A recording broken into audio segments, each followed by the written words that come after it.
Welcome back to Stadia Source, your number one source for Stadia news and reviews. My name is Avery, and this is the Stadia Source Roundtable Podcast. We have got a very special night tonight, so let's get the introduction out of the way and get right to it. With me, as always, we've got Dan the Man. The Blurry Man. How are you doing?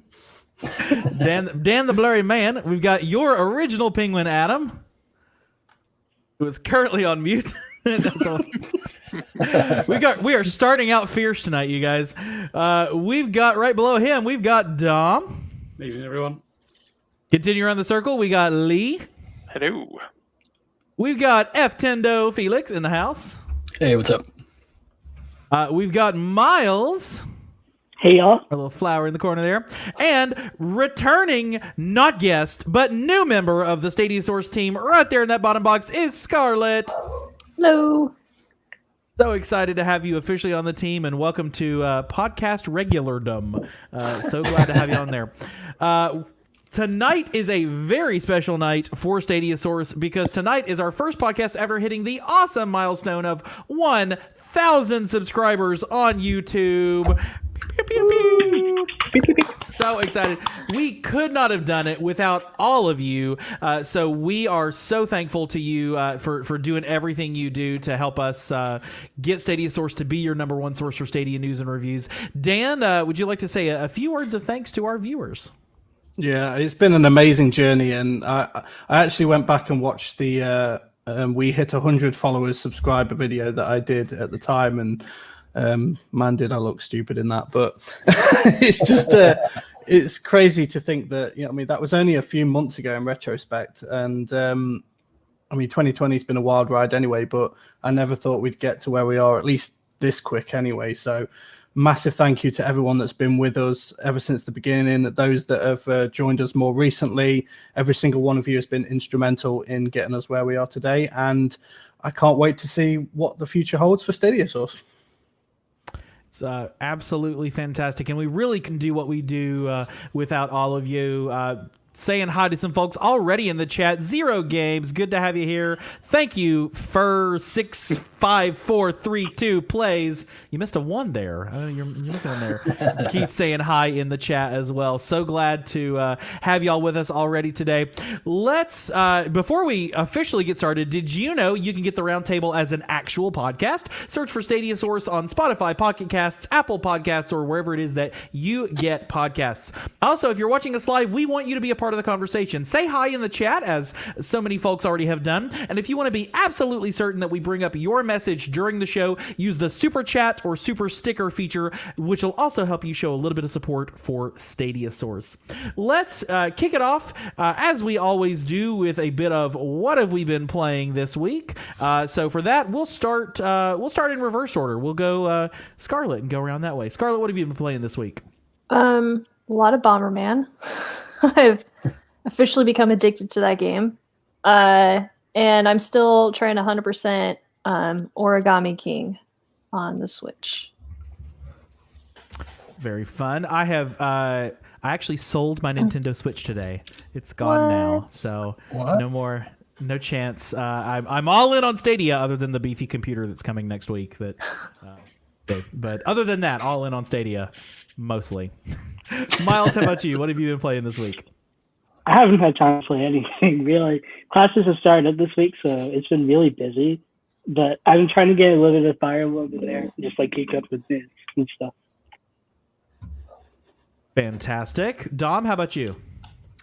I also have not really played that much this week. It's been a ridiculously busy week at work. I've played a bit of Ultima Star today, and also I've been playing Heroes of the Storm, which obviously isn't on Stadia. Very fun. Lee, how about you? Avengers this week. I've actually finished the sort of main campaign storyline, but there's also still a lot of content to keep you going. But it's pretty good. Quite enjoyed it. I've also been playing a little bit of that. Felix, I know you've been doing a lot of NBA and PGA. Yep. You're turning into our resident sports guy, I think.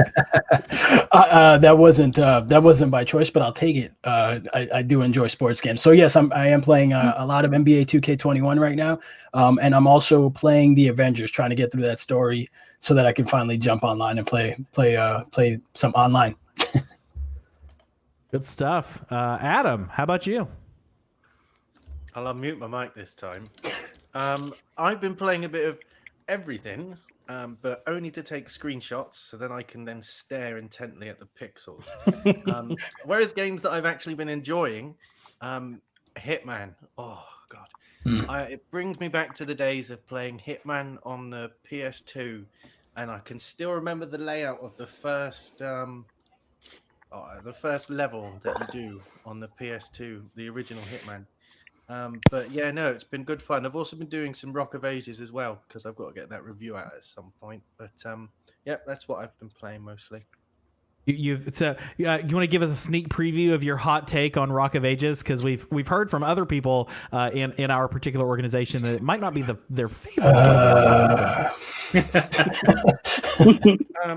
I think the best way to put it is Rock of Ages has an incredibly niche target audience.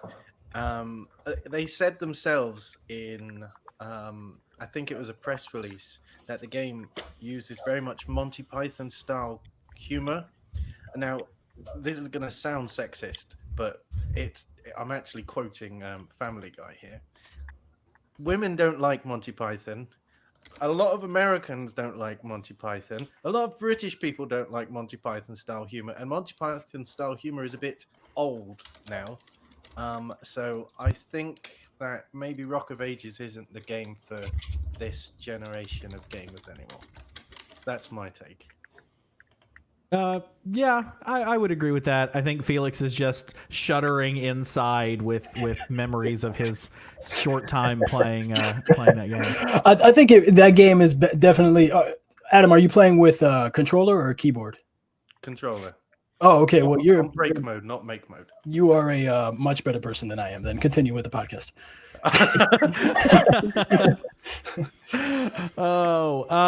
Dan, what have you been playing this week? Pokemon Go. That's always from the comfort of your couch and nowhere else, right? No. I've been playing Super Bomberman, which has been absolutely amazing. It's just so fun to play, and when we've been doing, I know Avery, you did one, and Andrew did one as well, a playthrough, and we get like consistently, you know what I mean, 20 to 25 people playing every single time, and it's just a blast each and every time. You just sit there and play that game for like all day if you had the chance. I don't know whether you feel the same way about that, Avery, but every night this week I've picked it up and got in a round or two. Yeah, it's it's one of those games that I think absolutely shows off the potential of Stadia. And I know it's not quite got crowd play in it yet, but there is a way you can share the room code to get people in. So it's been easy for us to just chuck a room code and a game invite, and the lobby fills up within seconds. It's just a fantastic game. So if you haven't checked that out already, it's free on Pro. Go for it. Also, Marvel's Avengers. I've played a tiny little bit of that with Ash, and other than that, tiny bit of the Crew 2, and that's it. Are you enjoying the DeLorean? I've heard that it's amazing. Yeah, I was a bit annoyed that it's almost like a neon DeLorean. I was expecting like it to be able to fly and stuff and travel through time, but alas, it can't. Does anything interesting happen when you hit 88 miles an hour? No. Missed opportunities. Come on. I would have at least expected just like flames to come out under the tires or something, just a little aesthetic, but fortunately not. Well, as I mentioned, have been playing quite a bit of Bomberman. It's a game that like a good round always going to take like 10 minutes, maybe if you're really bad at it like me, 5 minutes, because you get eliminated pretty early. So I've played at least 1 or 2 rounds of that just about every evening, and have been enjoying that. Ash in the chat letting us know you can buy the standard DeLorean, so it is possible. Lord Moore to buy that standard DeLorean. But yeah, I've been playing that, a little bit more of Avengers, but Bomberman has been the number one thing I've been playing. And I will say, I'm going to do more community play of that. I think this weekend I'm going to do another community play stream, because that was just so fun, and having everybody join me. I think we capped out at like 26 or 28 players during one round this weekend, and it was so fun. It was super, super fun. So I am going to do another community play stream of that this weekend.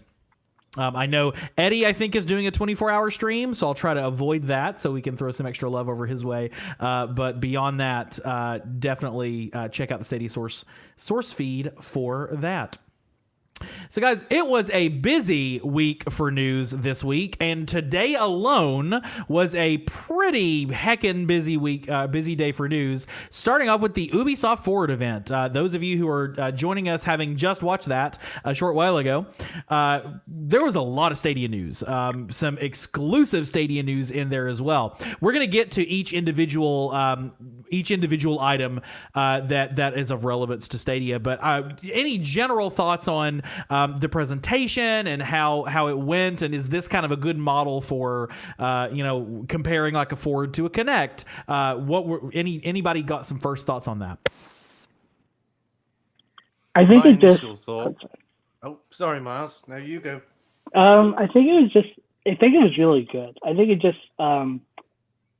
did what it needed to do. Like, it didn't do anything like too extra, like with Uplay and stuff. But like, it just showed that Stadia was still being considered as a platform, which I think is the most important part of all of it. And having that exclusive demo is actually really nice because people who like really want to get the game will be playing it on Stadia. I just think it was pretty good overall.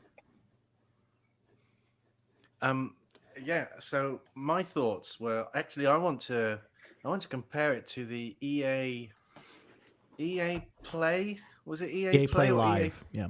That's it, EA Play Live, right?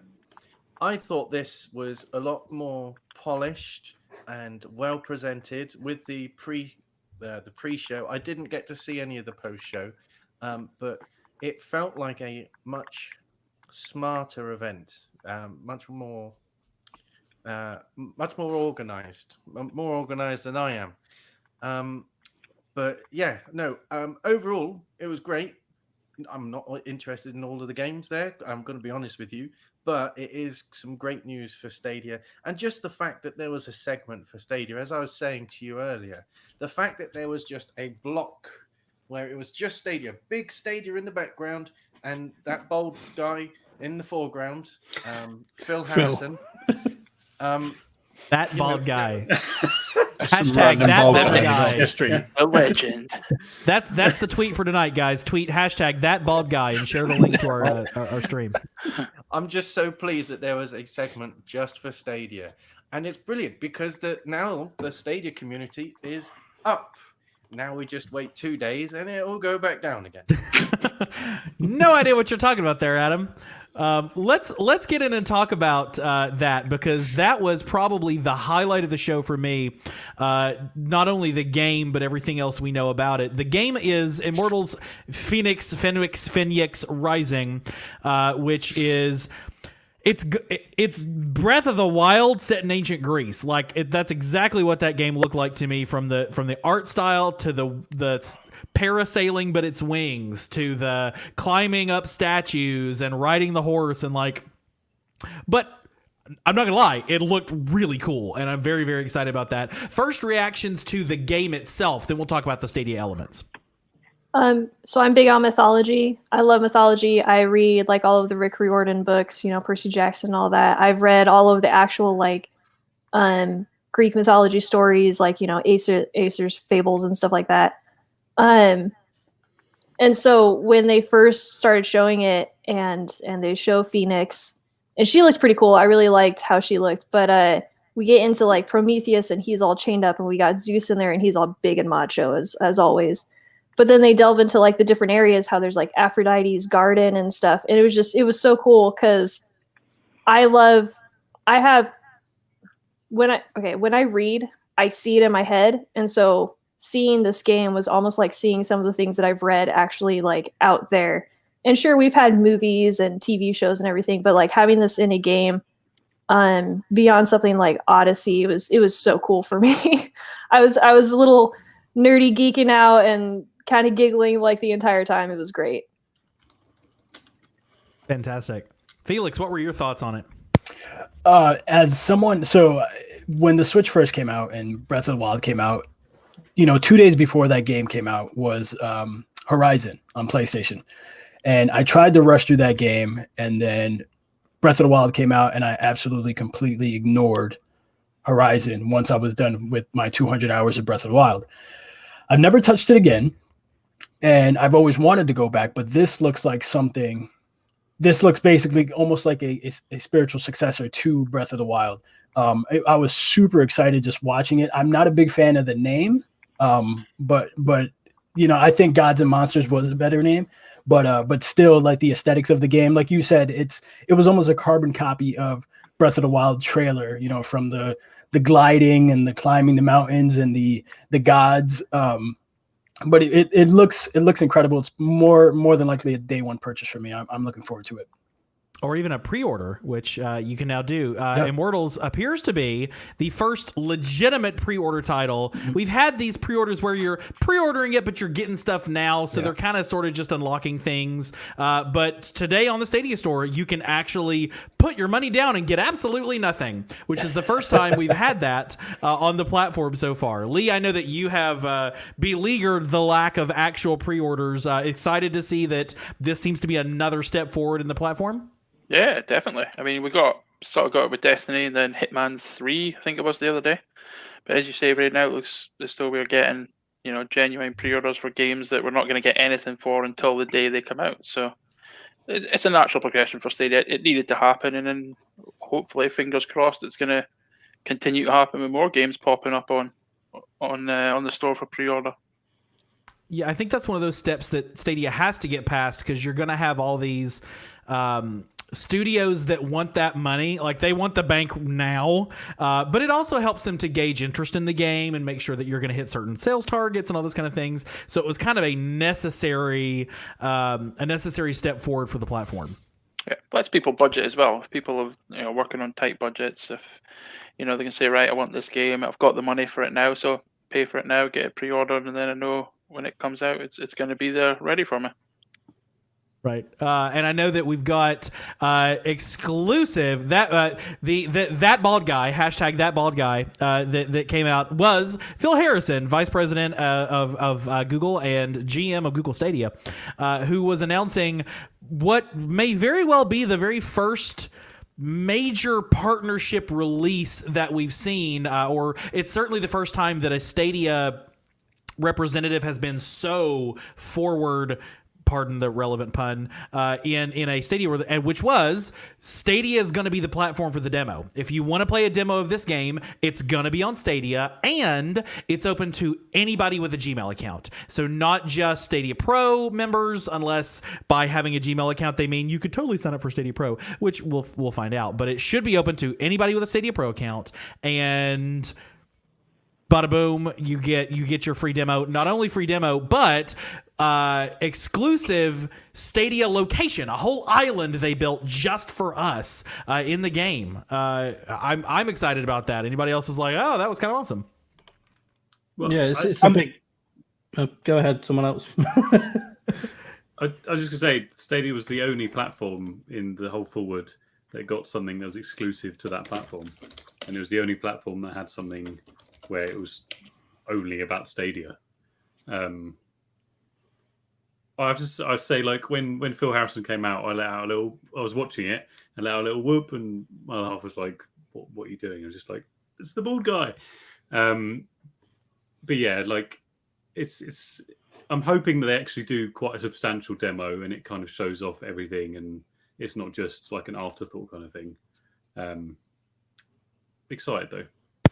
I didn't realize that the bonus island or the bonus chapter, whatever it is, that is Stadia only. So looking Yes. at the pre-order entry, there is a pre-order bonus, which is an extra tale of Helios and another god whose name I can't remember at the moment.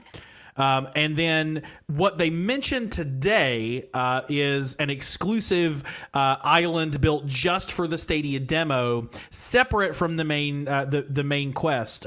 Dave in the chat thinking probably so that it's not spoiling the main story, which makes perfect sense.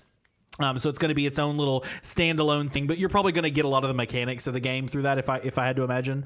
So yeah, it's going to be exclusive to Stadia, which might very well be one of those things that gets a lot of folks going.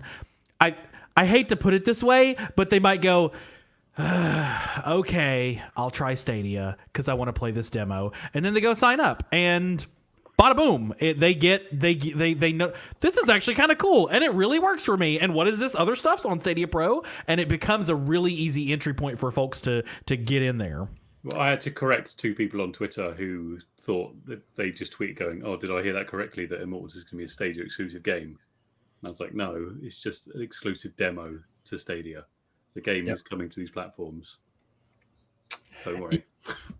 You know, there's a podcast or another podcast that I listen to that they are not big fans of Stadia.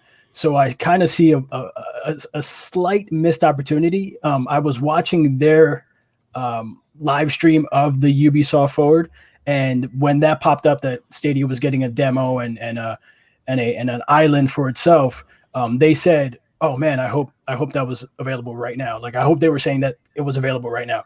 I think that was a missed opportunity that if it was available right now, they would have had a lot of people sign up for it. We had it available for a short period of time, didn't we? For about an hour, you could totally play Orpheus, aka Gods and Monsters. Until I still call it couldn't. Gods and Monsters whenever I talk about it. It sounds better. Carly's gonna stream that game on our channel, and the thumbnail's gonna say Gods and Monsters with a little slash through Immortals Fenyx Rising. 100%. First, I'd just like to correct you earlier as well, Avery. You don't actually get charged if you buy it now. You get charged. Well, if you pre-order it now, sorry, you get charged when it's available, which is December the 3rd. So. Speaking of corrections and things that look like Gods and Monsters, I made a grievous error on last week's podcast, and I referred to the very long heavy attack only playthrough of Assassin's Creed Odyssey as happened by Dom, which was incorrect. It was actually Lee that spent 718 hours using only the heavy attack and wondering why that game was running at 20 FPS. So I humbly apologize from the bottom of my heart for that grievous error. I accept your apology, Avery. Yeah.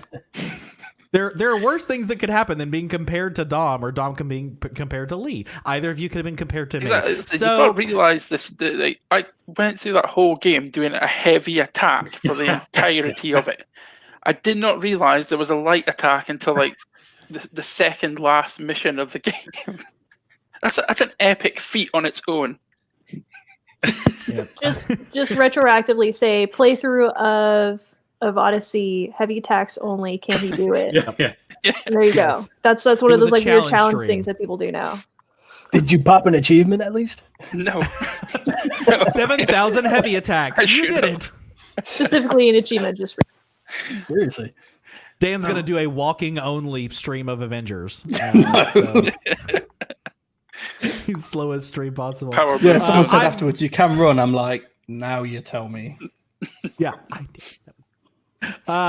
So yeah, I think I'm excited. I think the exclusivity is awesome. I want that ginormous hanging Stadia S that bald guy had in the background there. If y'all sell that, Google, like, I'm sure it's just plywood. It costs you $10 in paint. Like, let's make this happen. Lord Moore will 3D print you one if you pay for the plastic, but it might take him about a year to do. I was gonna say, Ash, I'm how still much would waiting the for plastic? my controller holder from him? I think he said he was going to print me one, and he hasn't done it yet. No, So Ash, I know you're watching. Tell Give him me a now. message. just Show me a saying, message. I mate. know where to Get get sorted. a good wall decal. Get Dragonwood Gifts. Clearly, you obviously now know your next market piece: a 4-foot by 4-foot Stadia S, There we go. with chain hooks on the back. Those were giant High hooks too. Shoot. That Are we- unless it was made out of plastic, which it might have been, that thing probably weighs 30 pounds. Are we thinking that was Stadia's offices? What if it's just his den? He just has a giant Stadia S in his den. In every room, there's just a giant S. just wood paneling and giant Stadia S's, and he's A painted the whole 4-foot thing. by And 4-foot wall decal. There you go. Just slap that sticker on your wall. with the fat heads with the sports people. Yeah. That's clearly what we want. I sense a new item in the Ready Gamer One shop, ready to go. Giant Phoenix Stadia sticker on the wall. There's gonna be a Phoenix there in a couple weeks. There you Very go. nice. This giant Fenyx sticker. Very nice. There we go. Any other thoughts on Immortal Fenyx Rising? Yeah, I've got one about specifically about the exclusive early demo. First of all, though, I want to answer Zach's question in the chat. I don't think I can highlight comments. Yeah, Zach, you play far too much Ark on the PlayStation as it is. I can never get on the TV to bloody play Stadia. So no, I would not play Ark if it went on Stadia. He's already contacted the devs telling them not to bring it out. I don't know if the rest of the panel would, but I would not. But Zachary anyway, Eccleston, no relation. there's the I forgot what I was going to say now. Oh, so Immortals about Fenyx Rising. the exclusive demos.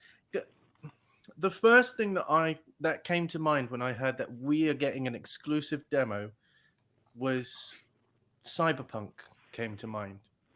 We know nothing about the release date of that game apart from the fact that it's in the same year, right? And that all other platforms have been pushed back. And it just the words Cyberpunk came to my mind. It could be completely unfounded, but I certainly think it's food for thought. I'm excited overall by this game. I mean, I wasn't really that interested in it when it was. Like, I like the name Gods and Monsters, but from the gameplay that I saw from the Orpheus, and maybe I judged it a bit too early on, if you know what I mean, considering that it was a test build. But I just kind of was like, meh. So seeing this today has actually piqued my interest in it a lot more. And obviously the fact that, you know what I mean, they're fully embracing Stadia with it as well. It's just fantastic to see. Nice to see Phil Harrison, the bald guy, again, because he's almost like, you know, I mean, he disappears for long periods of time, and then it's like you're the guy that first announced Stadia, and you know what I mean, when it was first released. So we want to see more of him. He's the groundhog.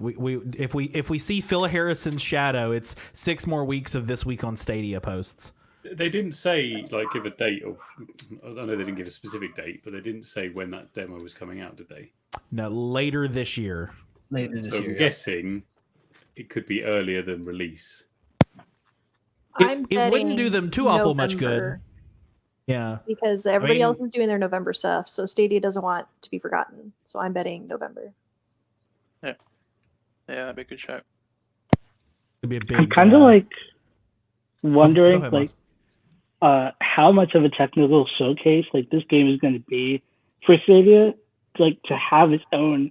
Like, I'm wondering why, like, the reasoning behind having the exclusive demo, like, who's really behind that, and like why that would happen in the first place.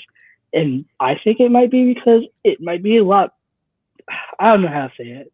It's like I'm trying to get the words together. I think it's going to be a game that a lot of people can play. You're going to be able to hit the adults who have loved Breath of the Wild. You're going to be able to hit the kids who have loved Breath of the Wild.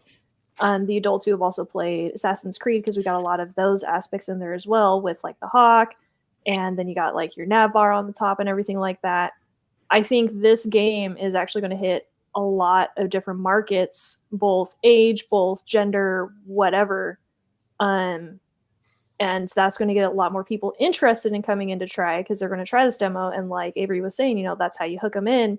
You give them this one game and they're like, ooh, what else do we got in this, this thing here?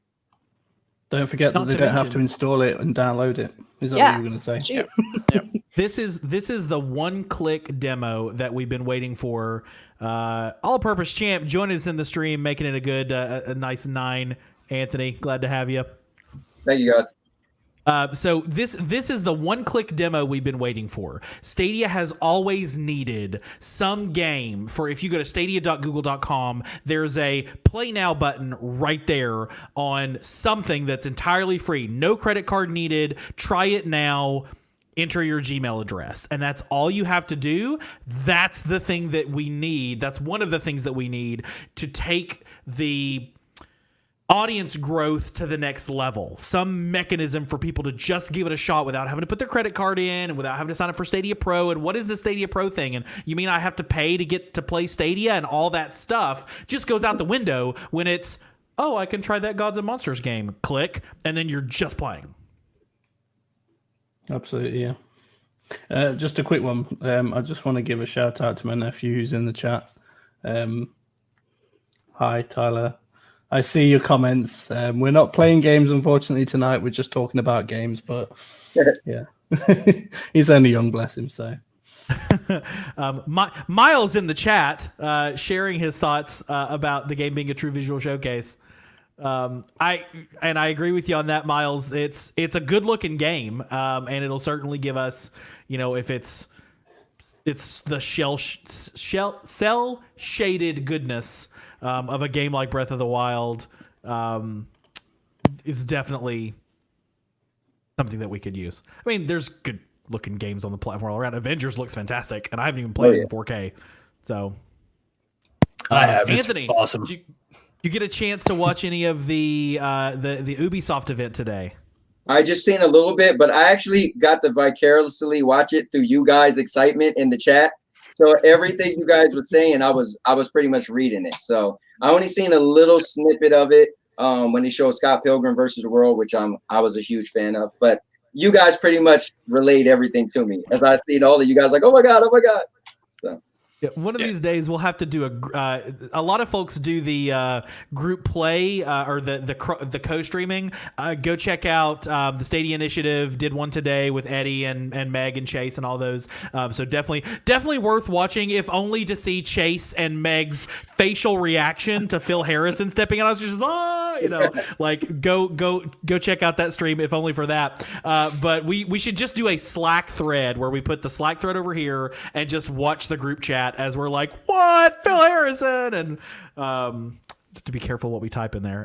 But that the thing is, I should admit, I've not really seen much of the Ubisoft Forward event, because I was like Anthony, I was getting relayed in the chat what was going on, and as you guys were putting it in there, I was then typing it up on the website. Same, I still haven't watched the whole thing yet. So I've seen snippets of it, but most of it is what you guys have relayed to me. Yeah.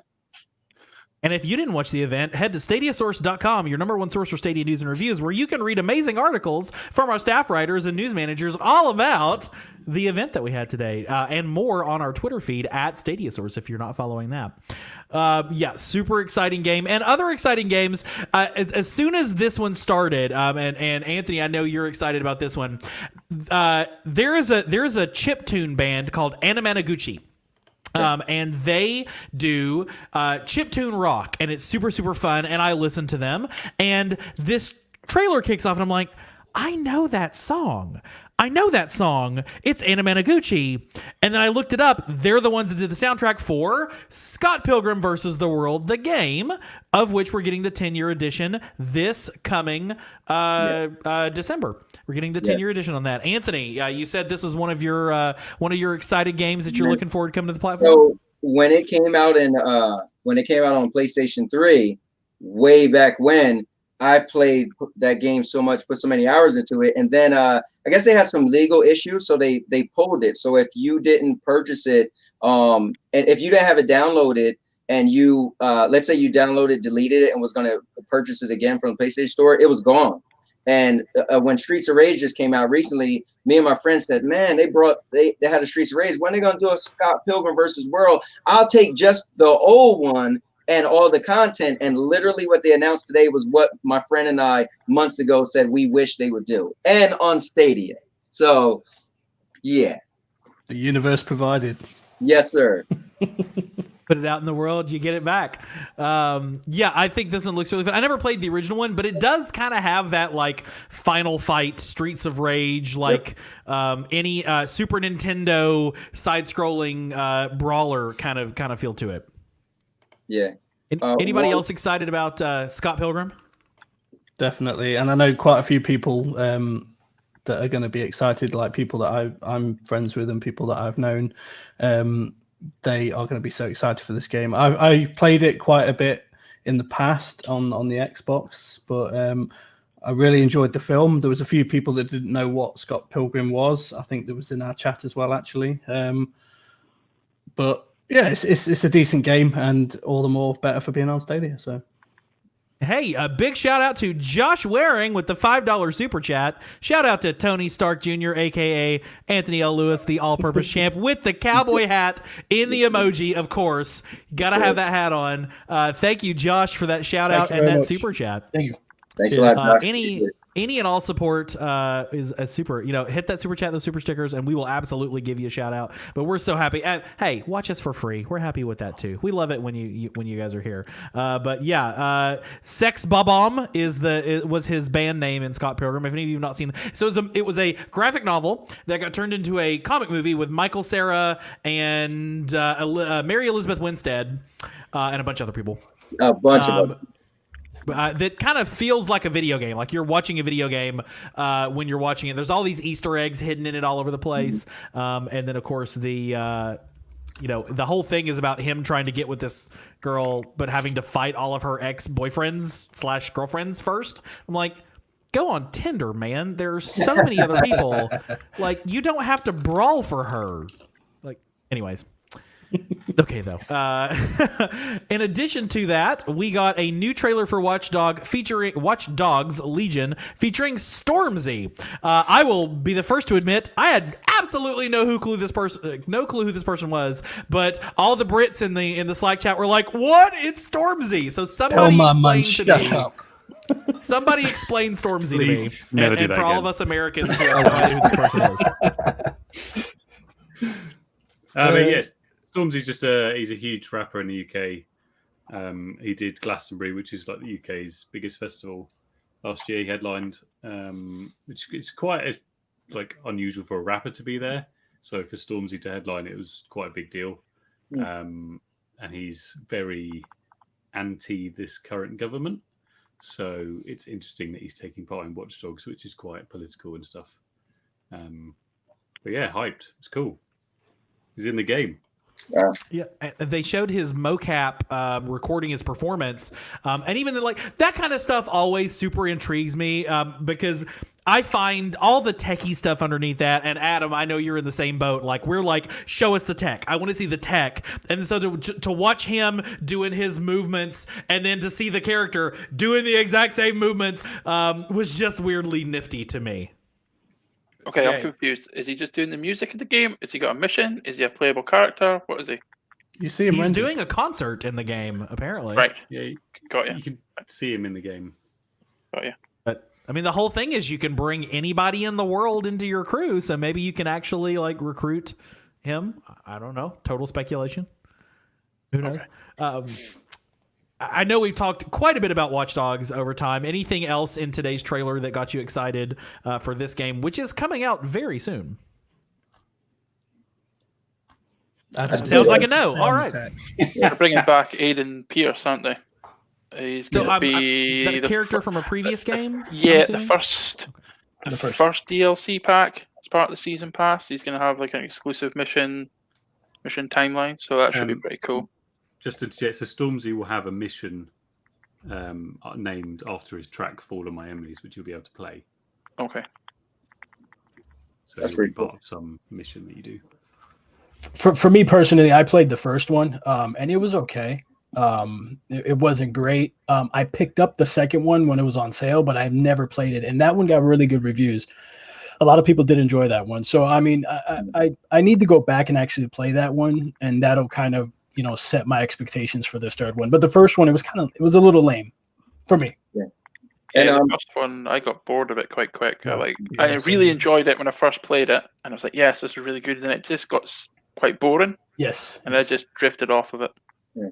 I'm in the same boat. I'm kind of a completionist. So like when I got the first one and I didn't complete it, then it just made me not want to play the second one. So I'm kind of like the same thing. I might have to go back because I do like to beat one thing and then beat the next. And then once I beat the first one, I'm sold. Now I got to beat them all, So.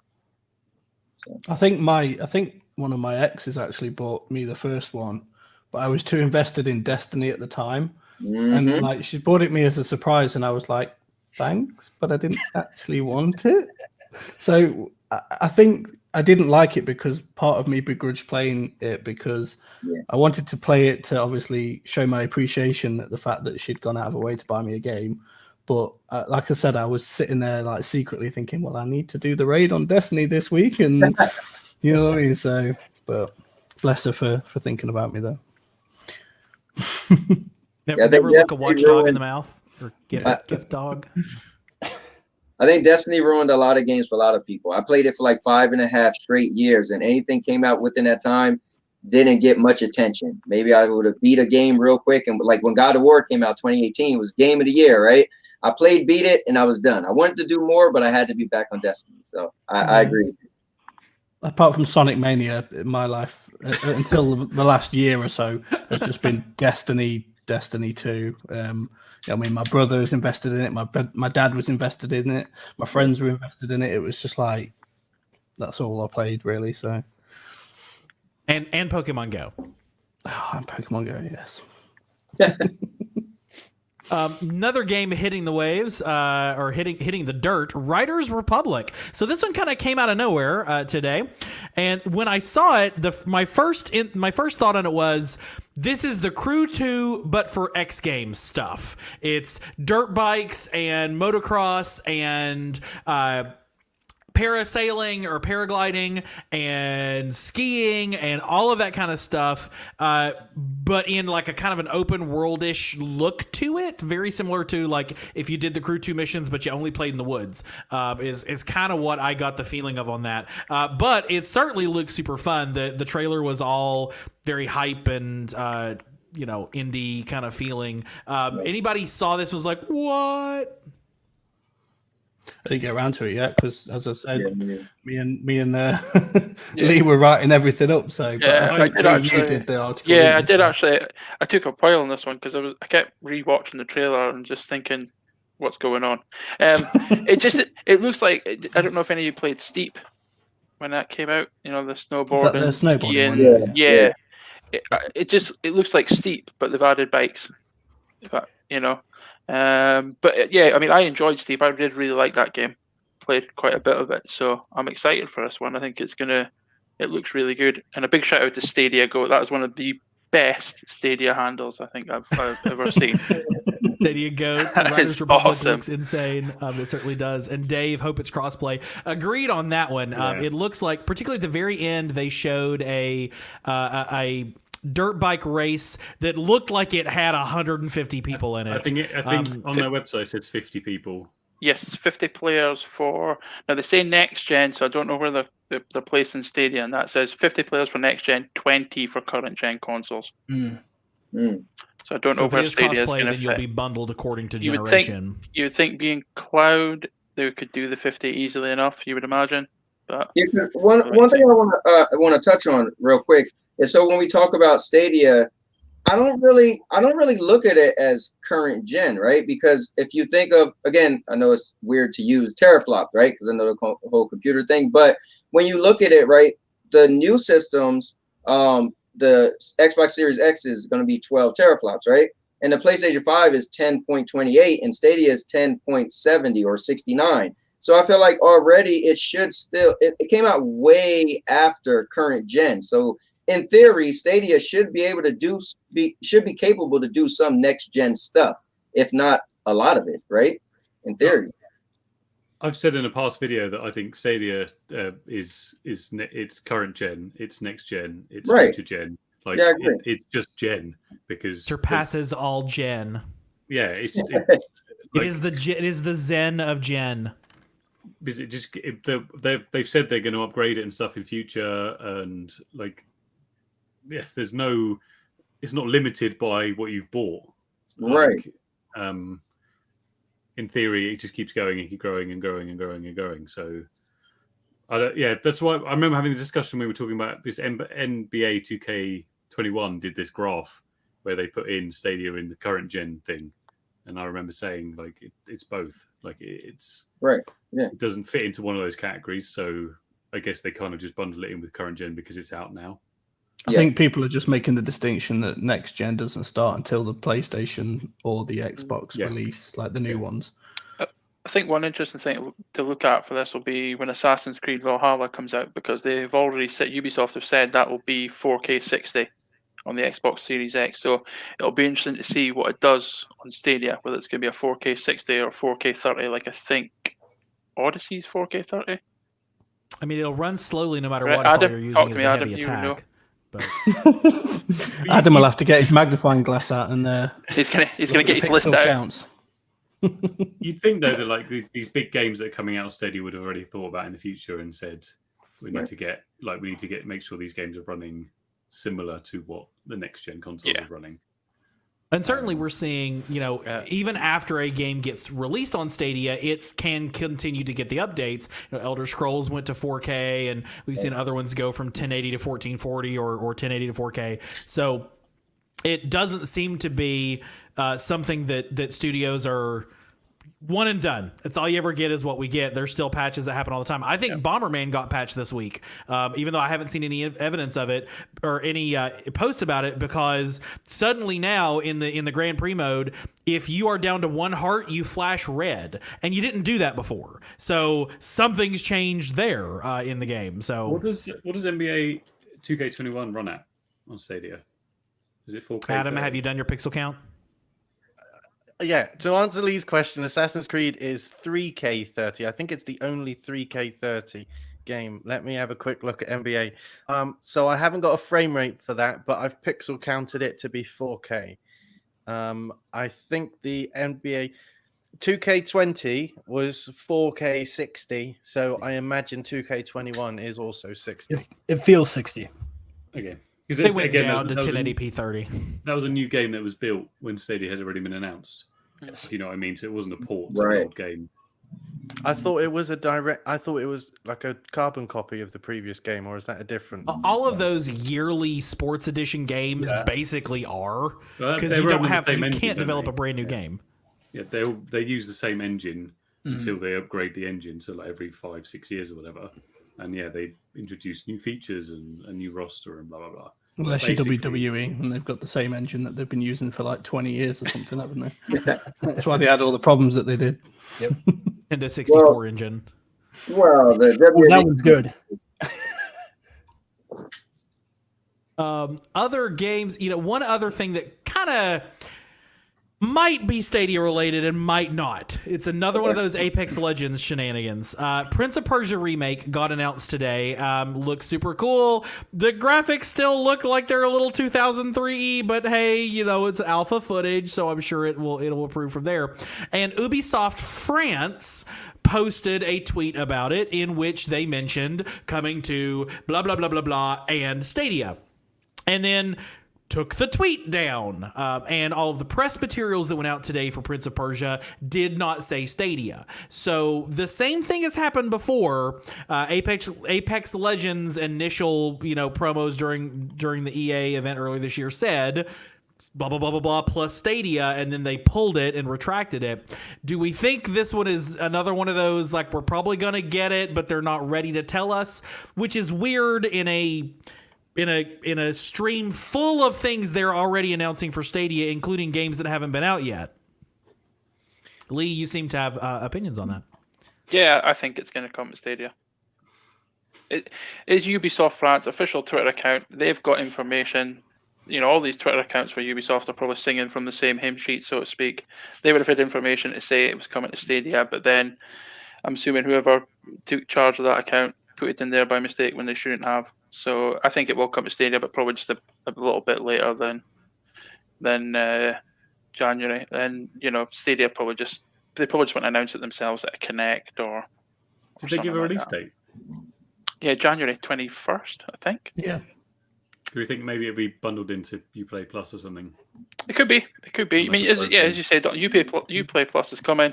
As Adam found on the ratings website, we know there's more Ubisoft games in the pipeline for Stadia. So I honestly believe when the Uplay Plus announcement does come for Stadia, it's going to be like this just news game bomb drop, and they're going to say, "Yep, Uplay Plus is coming this date. Oh, and here is this Ubisoft games also coming to Stadia." The likes of Far Cry 5 and Far Cry New Dawn, possibly Prince of Persia, things like that. We see a lot on today's trailer. In addition to PC logo, PlayStation, Steam, Epic Games Store, whatever, there were a lot of Uplay logos on everything. So obviously they're going to bring their own titles to their own loyalty program or subscription program. But that kind of opens the door to say, well, if it's gonna be on Uplay and Uplay Plus is available on Stadia, therefore quid ergo sum, blah blah blah, it's gonna be on, or QED, it's gonna be on Stadia if it's on Uplay Plus. We don't really know if that's how Uplay Plus is gonna work, if we're getting 100% of the games or whatever, but it's a safe bet. Yeah, I think it's definitely gonna come. I think Lee hit the nail on the head. They sing from the same hymn sheet when they do these things, and we've seen it in the past where something's been announced, it then gets retracted, and then a few months down the line it gets rated on Peggy or something like that. So someone probably got a slap on the wrist at the Ubisoft France Twitter today. And given the fact that Ubisoft have been so supportive of Stadia ever since Stadia's release. Yeah. Obviously, this comes as a big speculation warning, but I like to kind of think that most, if not all, Ubisoft games that can come to Stadia will at some point in the future. Go on, Adam. Massive speculation banner. I'd be real surprised. I wouldn't be that surprised if at some point we see a Stadia Games and Entertainment acquires Ubisoft. I wouldn't be that surprised. They're working that closely together. Again, I've heard nothing. Don't anybody take that as gospel. Not a real thing. Was Prince of Persia the only game that wasn't mentioned for Stadia? And the VR games. The VR games. Six Foe in the chat. Good to see you, brother. Glad you dropping by and saying hi. Appreciate the love. It's one of those ones where it's gonna have to Go on, Adam. Why would Ubisoft not bring a big game to us? Okay, so Dan, to remind people what it was that you just said, you believe that Ubisoft will bring the majority, if not the complete collection of titles to Stadia. And I can tell you now, all of the games that can come to Stadia. Well, all games probably can come to Stadia. but some games might require an engine rewrite. But the point I was going to make is that ain't going to happen, because that's going to cost them millions. Absolutely. No, I mean millions. going forwards, not the back catalogue. I mean, Oh right, okay. maybe I should have. I said it in my head. Maybe I didn't say it out loud. But yeah, a game that can come to Stadia going forwards. I mean, So any future games? yeah. In Dan's terms not of looking games forward coming to- from the past, so for example, Far Cry 5 and Far Cry New Dawn, obviously they're not new games, but they're newish. Well, no, not really. Actually, they're 6 years old. One of them, I think. Anyway, in terms of the old games, the only ones that we're likely to see are the big hitters, the ones that actually sold really well. I don't think we're going to get any of the smaller indie games, indie style games, I should say. They are a AAA publisher at the end of the day. You're not expecting to see Pets Horses 3 from the Uplay Plus catalog make it to Stadia? Well, I'm just going to go sell my selling Stadia the Stadia controller controller right now right because that's the reason I got into Stadia, was for that game. I think we all kind of feel that way. Shout out to Meg. Thanks for dropping by, Meg. We appreciate you as well. Former guest of the podcast, Megatron X. Future guest of the podcast, probably, if I have anything to say about it. Eli Levy, question for the panel. Do you think or hope that we'll get to see Hitman 3 VR on Stadia? Here's the deal, Eli. We don't have VR on Stadia yet. And VR inherently requires super low latency because it already has latency. Because if your brain moves but your vision doesn't, you get sick. Right. It's the primordial lizard brain of us that says, hey, what my eyes are picking up don't match what my head is picking up. I just ate something poisonous and I need to get rid of it. Like, that's what motion sickness is primordial lizard brain. So maybe they'll figure out a way at some point to do VR streaming from the cloud. I think Facebook's working on it with Oculus. I think Ash Vive's found probably working quite on a it. few links to the fact that, it was definitely being considered for Stadia. So Yeah, he found some patent stuff, didn't he, for Yeah. like glasses and things. there we Ash go. found there we go. Found some patents or patents as they're known in President's English, as opposed to the Queen's English. Never mind. But anything can happen. Anything can happen until January 2021. I think that's a What very do you short know, period Eli? to fit in VR. What's though. happening in January 2021? What do you know? It's Scaring 2012 us. backwards. So Yeah, that's what I was thinking. But other than that, maybe we'll see it. The one thing that we didn't get mentioned today, and I will issue my edict that I always do. We should not be disappointed that we were not told things that we were never told we were going to be told. Is we didn't have any mention of Uplay Plus on Stadia today. But it's very easily possible that Stadia is just keeping that close to the vest. When they're ready to announce it, they'll announce it, and it'll probably be at the next Connect or the Connect after that, or it'll be on a This Week on Stadia post at the very bottom in tiny writing, or because that's who they are. Who knows? As I said, but we should find when out I more think about that later. the Uplay Plus announcement comes, it's going to be a big announcement. It's not just going to be, oh, Uplay Plus now in Stadia, go get it, and that's it. I think it's going to come with games that, Adam knows is coming. He found them, but not necessarily people are expecting. The likes of I said, Far Cry 5, Far Cry New Dawn. It's going to drop with games like that, and it's going to be a much bigger thing, as you say, right? Either at a Connect or even just one Tuesday or Thursday, they're gonna drop a big post about it. Because that's the other thing is they can't release Uplay Plus if there's only 6 games you can play on it, unless it's gonna be free with Stadia Pro, which we'll talk about in just a little bit. But you can't just release it with 6 games or 10 games or however many you're currently on the platform. So it would have to drop with 20 or 30 games from the Ubisoft catalog to make it worth it. I At agree. which point we get 20 or 30 more games on Stadia, which is kind of awesome because they'll probably also be for sale unless they lock them behind Uplay Plus, which I suppose they could. Even if you think now with the games that Ubisoft have got on Stadia, the games we know that are coming to Stadia, even if they were all to be part of Uplay Plus, that'd still be a pretty good deal at the moment, wouldn't it? I think 15 You know what I total. mean? We got Yeah, 7 that would already be on the platform. That'd be a pretty good deal. Do Because they it bundle currently brand stands. new games onto Uplay Plus? I'm fairly sure they do on the PC version. I think, yeah. If you're already going to buy Watch Dogs and Valhalla, that's $120 right there. There's your Uplay Plus. EA don't do their brand new games. Yeah, but EA games only last a year. I think don't they do it if it used to be EA Origins Premier or something, didn't it? And if you were that, it cost they renamed 15. Origin Premier to EA. Yeah, Like, there was Anthem like was one of tiers, them. wasn't there, for the PC one? Yeah, because when Anthem first came out, I didn't buy it. I paid for Origin Plus or whatever it was called, and played it for a month, and then realised how terrible that game was. And Whoa! I love that game. All right. yeah, It was all right. Not all games are for everybody, right, Carly? We discussed this last week. Not all games are for everybody, right? I've just checked, by the way. It says on the site, play new Ubisoft titles the day they release on the Uplay information panel. Yeah. So if you imagine if that rolls to Stadia, and if we were to see that by the end of the year, as you say, Watch Dogs Legion, Valhalla, I'm going to say Gods and Monsters. Uno. Can't use the... Well, yeah. Uno. And that's the game we're all waiting for, really, isn't it? Uno releasing on Tuesday. It was not a part of the stream today. We've not seen, the only place we've seen it is in a press release from Google. So, we get those. And at the bottom, Uno releasing September 15th. Carly, you excited about Uno? I can tell you're just bubbling over with joy that we're getting Uno on Tuesday. I actually didn't know that. So that's cool.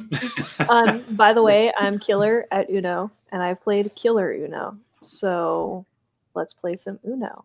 Community stream. Community stream. That sounds like a challenge. You're hearing it right now. Scarlet Stream playing a community Uno play. Wouldn't that be just the dumbest game for them to officially launch crowd play or one of those features? Just YouTube streaming with Uno. I'll take it. It means crowd plays there. Uno exclusive. Crowd choice on which card you play next. It's all about the reverse card. That reverse card will get you into any club, like backstage, VIP. It's like having a shiny Charizard. No, Meg, it is not a joke. We got a press release today announcing that Uno is going to be released on September 15th. Press release right from Google. They send that out to the press, which we are. And so, coming on Tuesday, it's absolutely for real. It is not a joke. Root Virani, that's our source. Google is our source. So, who knew? Certainly a really fun show today. Ubisoft puts on a good show, and it moved very quickly. There wasn't a lot of downtime, and they didn't do a lot of the fluffy, they had the let's talk the members of the community thing during the pre-show, because it's like I don't need to know how the ability to play Watch Dogs has changed your life. It's nice that it's changed your life, but I don't need that. It's good that,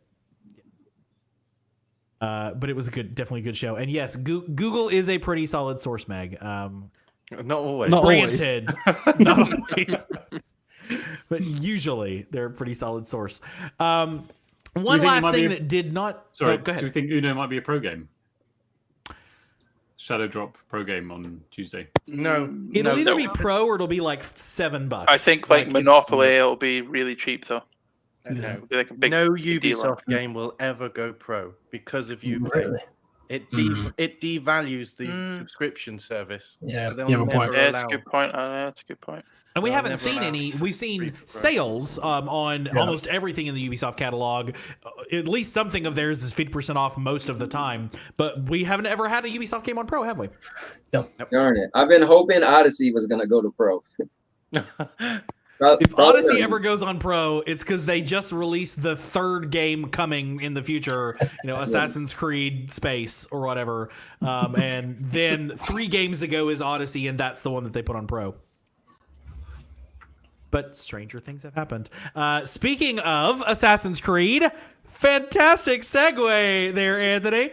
we got a release date for Valhalla, and it's 1 week earlier than the release date we already had, which was November 17th. Valhalla coming to us on November the 10th, alongside the release of the Xbox Series Alpha, Beta, Gamma, Theta, Delta, both of them on November 10th. So launch title there. We'll talk a little bit more about that in the hot topic. But Assassin's Creed moving up a week. Anybody 2 months today. Super excited?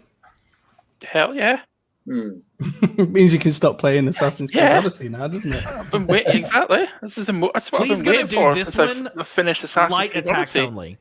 This one will be just light No attacks heavy only. attacks at all. Only light attacks. You heard it here first. Assassin's Creed Space, or Star Force would be going on. Yeah, it looks. I'm excited about this game, and that we're getting it a week early is even better. And that gives a little bit of distance from Cyberpunk, which is coming out 9 days later. I think it's the 17th or 19th, something in that vicinity.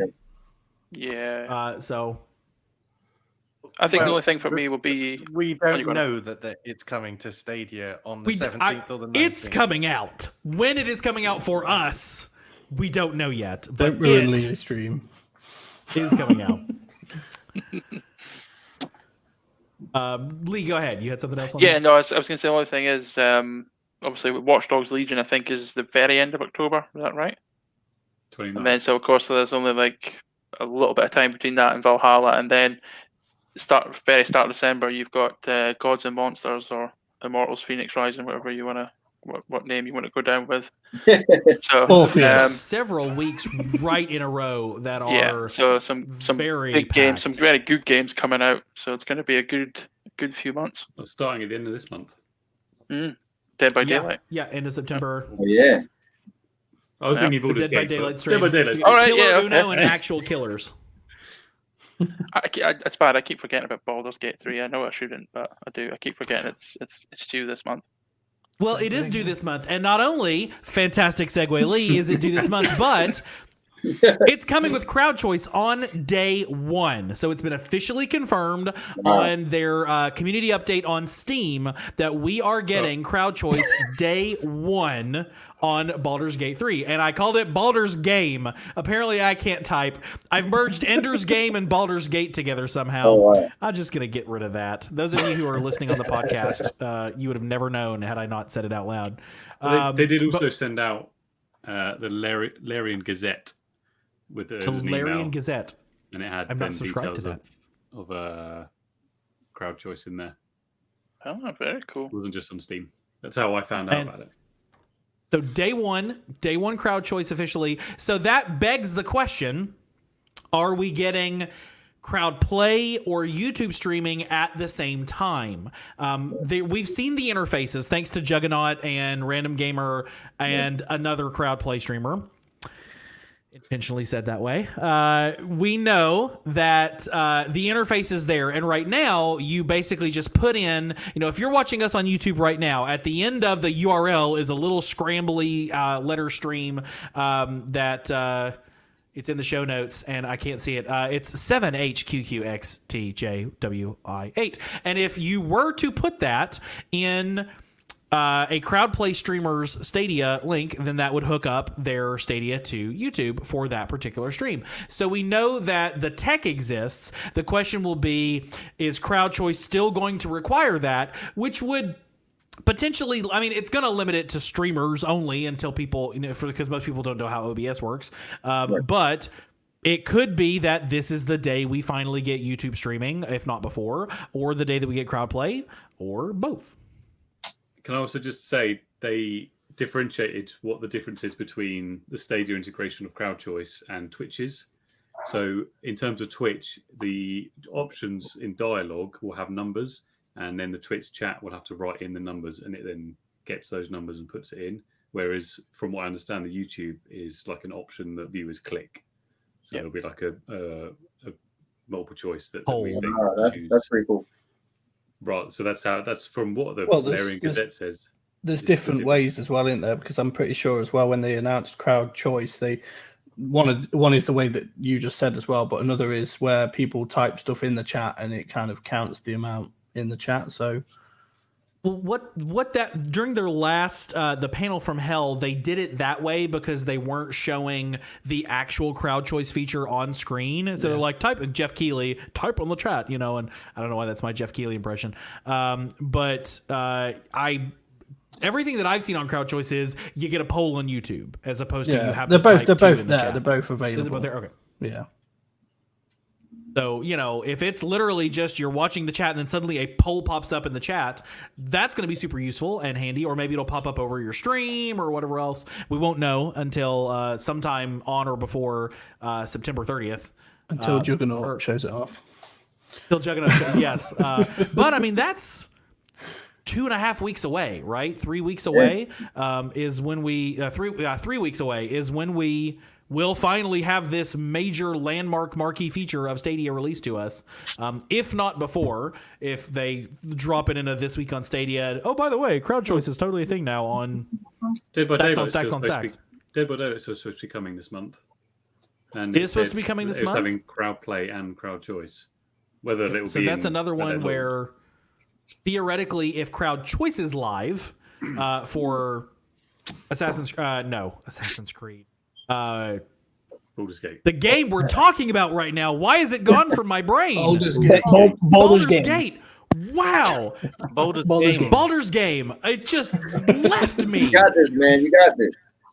Wow. I'm taking a break. Y'all keep talking. Hopefully we'll get it on day one. Do we also think this is when does it seem like this is the likely moment when we're going to see YouTube streaming also put in there? Or is that one that we probably thinking, we've not seen any tests of it. So that might be a first step. I think it'll be like Mortal Kombat and Bomberman, where it would just be the initial, you can use crowd play, but it's not full YouTube streaming. Yeah. I just say I also don't see in relation YouTube to integration for 6 months. in relation to Dead by Daylight, I think they're waiting to get cross progression into the game before they launch on Stadia because it was the goal for them. Because That launched last month? Or is it they something got else? cross play, but they want to do where you create a behavior account and then you can have all your purchases over all different platforms sync to one account. And I think they're waiting for that to go live before they launch on Stadia because it's only Even PC, then- Stadia, and Switch that are getting it. Even then, we got 20 days or less to get Dead by Daylight. They waited pretty late in the week to give us our This Week on Stadia post. That just went up right before this, right before the podcast. And so maybe Tuesday they'll announce Dead by Daylight and some other fun things. Dead by Daylight and Uno. Dead by Daylight and Uno. What a magical combination. What Dead by a- Daylight and Uno. I know what I'll be playing. Just dead. Farming sim. Dead by Uno. That was quick. Dead by Uno. Oh, I'll give you that one. No, I'll be playing Uno with Carly. Indeed. I'll Oh, play no, you Uno. killed me. Reverse. Now you're dead. Oh, That's- shucks. I'll play Uno if you could change the rules because I grew up playing Uno like with stuff like you could stacks, and then I played bring. You guys ever play Uno and have bringbacks? So like if Carly said Uno out, right, and she was out, and then I was right after her, and let's say her last card was like a yellow 3. She said Uno out, yellow 3. Well, if I happen to have a yellow reverse, then theoretically it would go back to her, and that would bring her back in. So we play crazy Uno at my house. No, we House play rules. it so you can't finish on a power card. Ah, okay. So you can't finish on like a draw 4. Yeah. Okay, that's cool. I played Well, Killer Uno where you could just lay down a card whether it was your turn or not. That was Oh. nuts. Okay, that's crazy. Turbo Uno at that point. Yeah. I was waiting for Carly to go, we played Killer Uno, where if you made me skip, I would stab you in the face. Well, there was that option too, but usually we ran out of knives pretty early, so That is when they do the crossover with Dead by Daylight, is that right there. I'm one of the NPCs. I think there might be. I mean, Monopoly had quite a few options to change the rules and stuff, and that was Ubisoft as well, wasn't it? So Yeah. yeah. So there we go. We're going to have a family game night stream of like Monopoly and Uno, and that's it. Just, That's all we have It will to be so wholesome. And then I can Nobody's murder going to get angry at each other. Yeah. Nobody would ever get angry at high stakes Uno. Good You know. heavens. This is not Guys. the you, Avery. Charlotte, watched our This is Monopoly not streams my before, night. have you? No, in fact, They're I've not been particularly advised not wholesome. to. So We will have the only family friendly Uno stream on any of the Stadia community creators because Carly will be our leader for that stream and she'll boot you. She'll just one and done. You're out. We got a little bit of other game news. I'll run through this super quick because we're already over the hour. Chronos Before the Ashes trailer released. Anybody interested in that at all? Dan is super interested in Chronos. Oh, I'm just hello. We have waiting a for special you, guest on the Carly. podcast. We have a is my miniature youngest. Carly on the podcast visiting. Making with us their right now. debut. yeah, Hello. you saying hi? Uh huh. Do you have any thoughts about Uno? Do you have any thoughts about Uno? No. Okay. Not everybody's a fan of every game. We've said it before, and or more of a stacks on stacks fan, putting those blocks together. Imagine. Chronos Before the Ashes. Interesting looking game. Anybody checked out the trailer on this one? Yeah, it looks. I got like a Dark Souls sort of theme from it, but like like a lighter version, and it did say in the description that the combat is pretty unforgiving. So it's like light souls. yeah, and it's got an interesting leveling system. Like when you die, you come back, but a year older. Oh wow. So the younger your character is, the stronger they are. But then as the older they get, the wiser they become. So I've just been running around as a changes grandpa for different. most of it. How you play the game changes the more you die, sort of thing. I'll So, show you. It's interesting.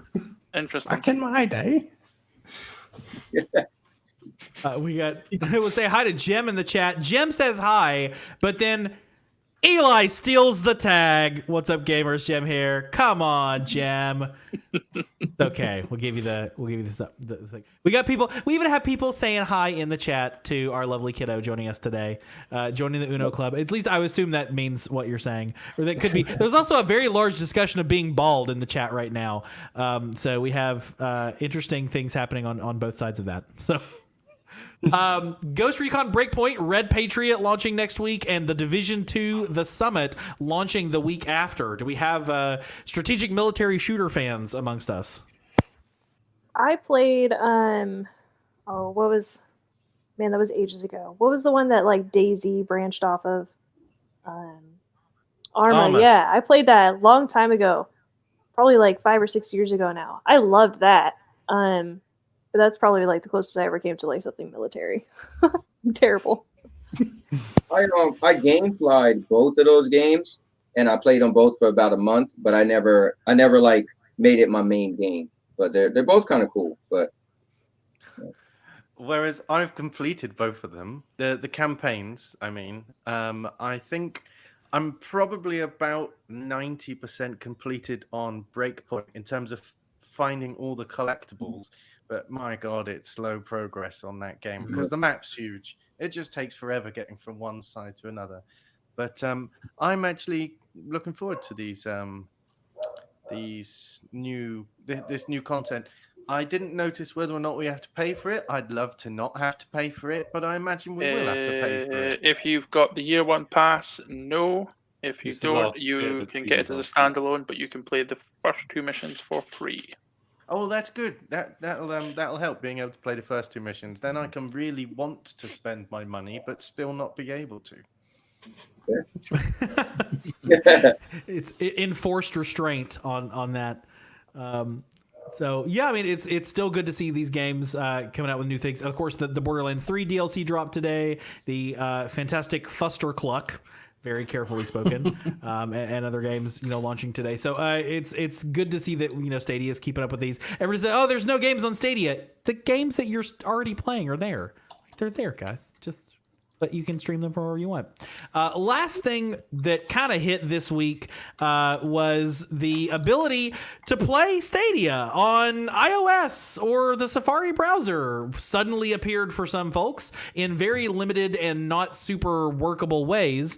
But a lot of YouTube videos circulating of people totally booting up Stadia on their iPhones, usually with no sound or with the You game is not captured full screen, click anywhere warnings, but clearly the tech, the ability to stream it out, seems to be working there. Well, I think Do we have any it's more iOS users specifically on the Mac panel? OS, isn't it? So I tested it on the iPad and the iPhone. As far as Stadia proper, Safari proper, I have not been able to get to the launcher at all. I did go into my settings and I changed it for the the video codec. Yeah, I changed that. And then I went ahead and then I downloaded that new browser that people are speaking about that you can actually get to the main menu of Stadia and actually boot a game up and it has sound. That's it's called Lunascape is the name of the browser for anybody that wants to check for themselves, but it does not connect to the controller. And then it also leaves you on the main when you have it on your browser on the screen and it says click any button for full screen. Well, that stays on the screen. There's no way to get out of that right now. I've tried to put a keyboard or connect the keyboard to my iPad, both wirelessly and via USB-C, with no luck. I can't get out of that, and it doesn't connect to the controller. So right now, it's basically, it was nice to actually hit Bomberman and see it play and hear it, but you can't do anything with it just yet. What makes you wonder what workaround then that Lunascape is using to get the stream to you? So I did some research on that as well, and basically the Lunascape application, it's in the user menu or the users. It's a weird menu you got to get to that it pops up, and you can actually change it from being a Safari based to Chrome based. So basically, it's something that you could tell that Apple mods have not caught, and they let this browser get through to the store. And I just feel like the creators of this browser need to know, hey, place a button where you can open up the keyboard for us Stadia users because we want to try it out. Probably Stadia devs under, or not devs, but Stadia enthusiasts there who are going, I think we can do this, you guys. We should really try to do this and see what happens. At least we could hope that's what's happening. So a lot of news this week. Of course, you can check out all of the news and all the rest of the news, including the stuff we did not get to on StadiaSource.com, your number one source for Stadia news and reviews. I know you would be amazed if we didn't hit this during this stream, so we're gonna repair that hole in your fishnet stockings. It's time for the hot topic. You guys like that one?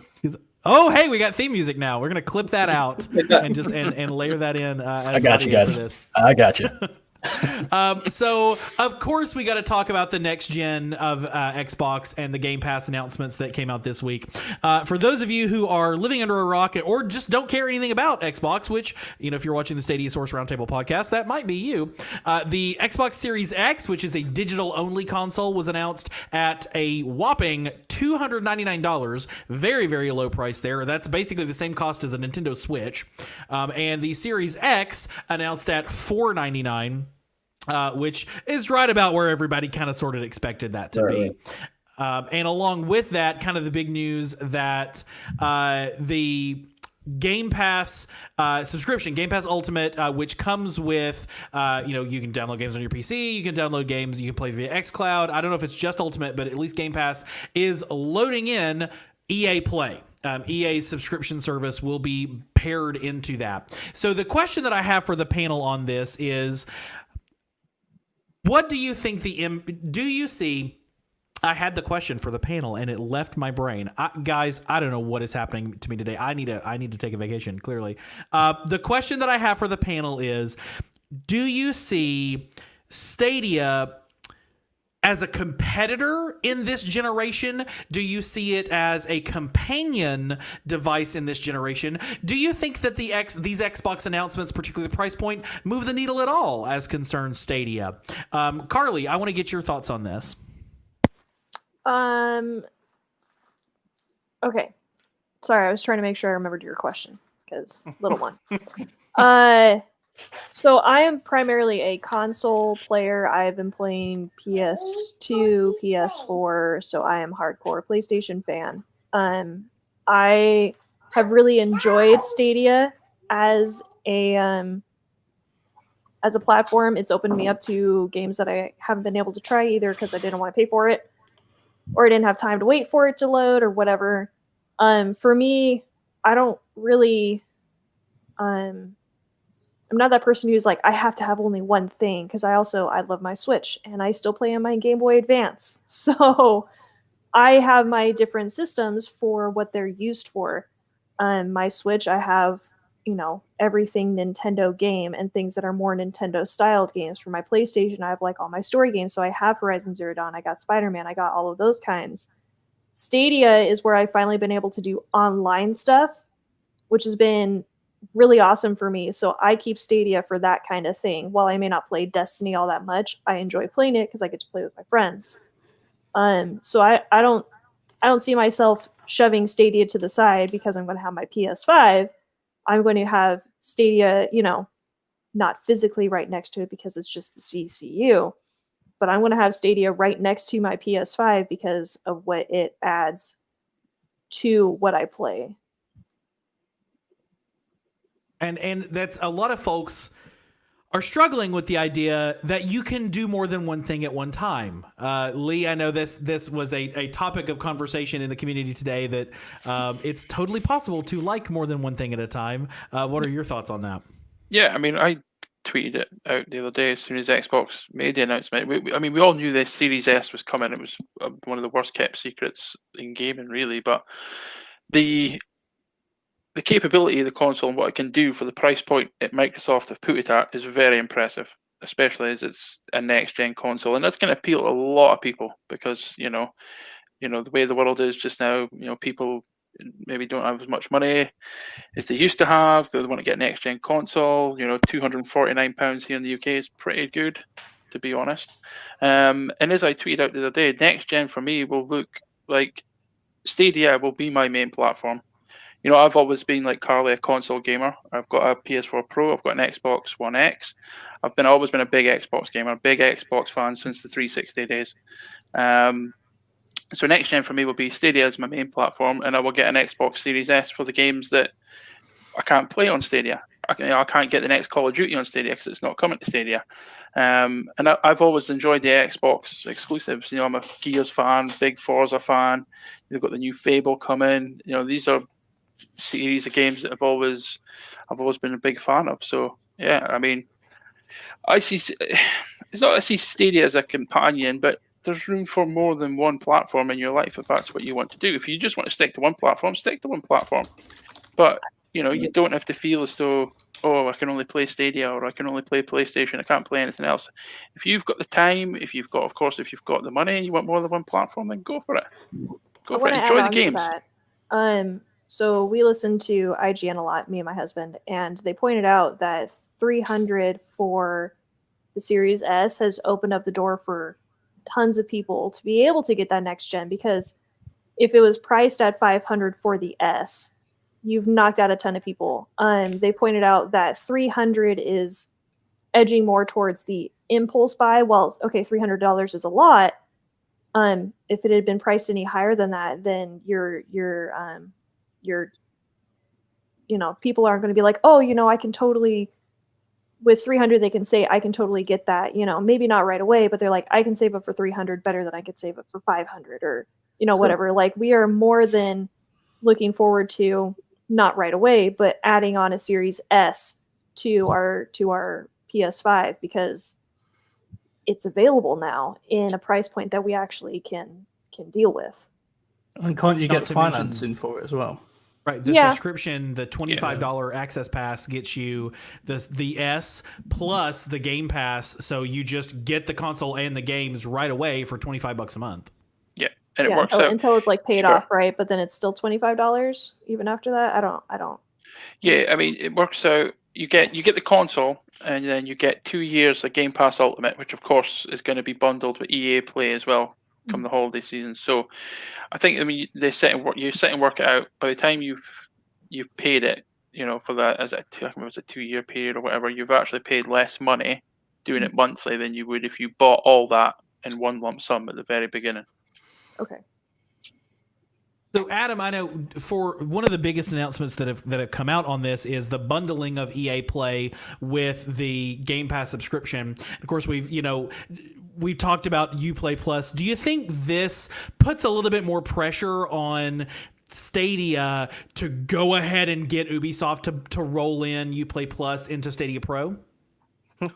I don't think there's a single thing on this earth other than a shareholders meeting gone badly that's going to get Stadia to change tactic whatsoever in the slightest. Microsoft are quite clearly reacting to Stadia. They're not reacting to PlayStation. Sure, the console releases and the who releases the price first, that's just typical. That's how it's always been. But there's been a lot of reactionary tweets from various Xbox accounts to Stadia in news and what have you. And Stadia just doesn't care. All right, it didn't tweet at all during the Xbox event. I think it retweeted Destiny on something on the day, but they didn't put anything out themselves. Aside from that tiny change in communication, which we were used to anyway from the founders' days of them saying, "Oh, we're doing weekly updates," and then we'd go 12 weeks without anything. I don't think it's made a difference to Google. I honestly don't. I think it would be nice if it did, but Google are going to be Google. That's all. Do you think it's possible? Do you think it's possible that it has always been the plan that we would get Uplay Plus with Stadia Pro? Again, big speculation warning. We don't know that that's going to happen, and nobody said it. Free with Stadia Pro rolled in. Yep. We discussed this earlier. I know that you would like that to happen. Obviously, I'd love that to happen because I'm already paying for Stadia Pro. Right. I don't see it happening personally. I see it more likely that we might get 3 months free, for example, or a month for free, or Stadia Pro subscribers can get it at like half price, or instead of it being I think it's £15 a month, it might be £5 a month. But I can't see it being bundled in with Pro. I don't see what's in it for Ubisoft. Okay. Felix, you had some thoughts? I completely agree with you. I completely agree with him on that. When EA announced that it was going to be, tied to the Game Pass Ultimate or whatever Xbox is calling it these days, I think that service is only like $4 or $5 a month, as opposed to Uplay Plus, which is $15 a month. Right. So I think there's a huge difference of Xbox eating $5 a month per subscriber as opposed to Google eating $15 a month per subscriber. So I honestly don't think it's going to be free. I could see it being maybe discounted, and you're kind of stuck to your Uplay Plus login specifically for your Google account. Like you can't use it on PC or sign into any other device besides your Google account or a Stadia account. But as far as like the what you're getting with Xbox Game Pass and the price of the console, I think they knocked it out of the park. But like everyone is saying, or all of us here are saying, it doesn't mean something else has to go. I mean, you said it perfectly earlier, Avery, that it's kind of like I have Netflix, I have Hulu Plus, we have WWE Network, we have Disney Plus, it's subscription based. It's fine. Like one doesn't need to die for the other one to succeed. Right. It's a shame. It's a shame that people, feel that no, Google has to announce everything right now or else they're going to die. They're not going to die. They're Google. they own everything. So, I think Xbox is doing a great thing. I think the next generation is going to be fantastic with all the consoles that are going to be dropping here in the next couple months, and hopefully Google gets their upgrade for the the next Blades and the Sabrina or whatever they're going to call it, Chromecast 2. I think it's going to be a great next generation, and we're all in for a great ride as long as we chill, not freak out. You don't think we're getting a little hyperbolic in the community at all, Felix? Just a little bit. Could I touch on real quick, just specifically Game Pass? When Microsoft announced, when Sony showed their they showed off their tech video, and Microsoft kind of response was they mentioned a lot about Game Pass. A lot of people said it sounds like they're trying to sell Game Pass more than they're selling the system. But I feel Game Pass holds a lot of value. So for me, I was a diehard PlayStation guy, but now I'm diehard Stadia, right? However, when I think of which system would I buy out of the other systems, so I look at it this way: if both systems was $499, right, $500, I could either spend my $500 and another $60 and buy a PlayStation and get like one game, or I could spend my $500 and $14.99 and get Game Pass, which comes with a bunch of games and also the cloud streaming, and now you throw in the EA. So I feel like Game Pass is a huge value, and what I hope is that secretly, without Stadia saying, is secretly Google's just constantly how they keep adding more and more games to our pro lineup, and then they take a little bit, but they add more. What I hope secretly is that next thing you know, in like, I don't know, 6 months, we just have a massive library of games, kind of like Game Pass. And so when people think of, hey, if you get pro, you're going to have like 40, 50 games. And it's like, whoa, because Game Pass, to be honest, that is a lot of value. If you take the person who's not a diehard, I have to have Xbox or I have to have PlayStation, and they're in the middle, me personally, I might choose an Xbox over the PlayStation because they got Game Pass. So I wanted to touch on that a little bit. Well, and certainly it opens the door for everything that we see these next gen consoles doing, particularly between Xbox and Stadia, seems to be more about, if I had to put this a little cynically, getting a hold of your credit card number. Yeah. Where Stadia makes their money on this, or where Game Pass makes their money on this, is the person that puts the credit card number down and then just never picks the system up. You know, oh, I played 1 or 2 days this month, but it was super, super busy. You're not taxing Google servers whatsoever for that time. Right. Therefore, there's just free money for them the whole rest of the month. The same thing for Game Pass, where they're going to make their money is you downloaded that one game that you thought was really cool, and then you played it, and that's kind of the only thing you've been playing for a while. You've already downloaded it, so you're not pulling any of the EA stuff, or you're not pulling any of the other stuff. So, you know, they just keep getting that $15 a month, $15 a month till you come back and realize, and you actually start playing things on that system. So yeah, that's really what this is all about, getting you hooked into forgetting that you're already paying them for something. I mean, how many of us have, you know, flipped through our old, I don't know if y'all have like the spam email account and the regular email account, and you say, let's go see what's on the spam, and you're like, oh, wait a minute, I totally forgot that I've been paying for that for 3 years now. Let me go ahead and hit cancel on that, because that's just free money that you gave them that whole time, an interest-free loan that you're never getting back for. Big shout out. From Eli Levy. I don't know what DKK is. Anybody know what currency that is? Danish we got 20 of them.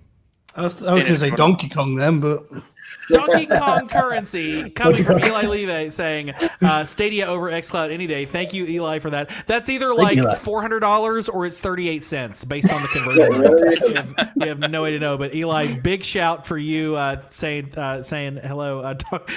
Danish krone.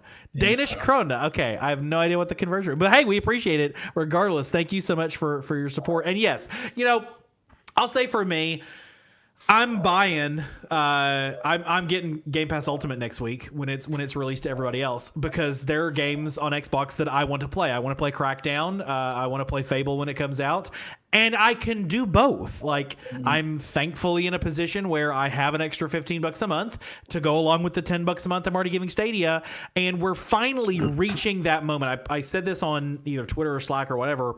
We're reaching that moment where most people, you probably have Netflix and Hulu, or you've got Amazon Prime Right. Video, or you've got like 2 or more systems or subscription services, and we're about to be there. You can have xCloud and Stadia now, and you can have them both if you're willing to pay the $25 a month combined to have them both. But all you need is the controller or whatever whatever device you're going to end up playing on. So we're finally there. As of September the 15th, we will be there. And then we just got to see how Nintendo catches up, if they ever do. Nintendo kind of lives in its own little world. And then we got to see if PlayStation really resurrects the PS Pro and all of that subscription stuff. And just in time for the end of the podcast, it's Andrew Blue Bobs saying hi. Shout out It's to a brand new Jem. webcam. Had to Thank jump you in for and your show that generous shiny new webcam. donation. Yeah, sorry I was late. I had a meeting with the big boss at my company, so the CEO herself had to step in, which, it's a little spooky. But yeah, glad I could stop by you guys. Got to test out the webcam at some point. Looks like we got some good reflection on the glasses. Guess we don't need those. Oh, but yeah, good to see y'all. Thanks for everyone who's been watching as well, the viewers. Super cool to hit the 1K mark. Oh, 2 Apparently, my computer did not like adding in Blue Bob. Andrew, you crashed me. My bad. We'll go ahead and get rid of that. Oh, there you go. There we Show go. this, Avery. I'm gonna go to center square now that we have 9. I'm gonna go right in the middle so I can the Brady Bunch, all y'all. Can I just comment Wait, on, wrong way. There we go.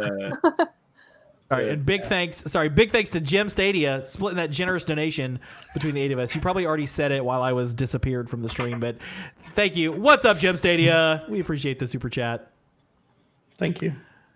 It's Andrew. Any thoughts on the release of the pricing for xCloud or the new Xboxes? Do you think it's going to move the needle on adoption of cloud gaming and all that good stuff? You know, it's funny. I was actually hoping to put out a video at some point. I compared the Xbox One X specs to the Xbox Series S specs, and I believe the Xbox One X actually has almost better specs than the Xbox Series S. And so I was curious because the One X can hit 4K 60 FPS. The Series S is 1440p up to 120 FPS. And so I was curious. Oh, sorry, Siri's going off in the background. As to, why so many people are just jumping on this $299 new console train. Maybe they're thinking it's the SSD card that allow them to go quickly between games. But I'm like, yeah, you're going to be able to get about 5 games on a 512 gigabyte SSD card. If you look at Warzone being 175 gigs, that's literally a third of your drive is gone with one game.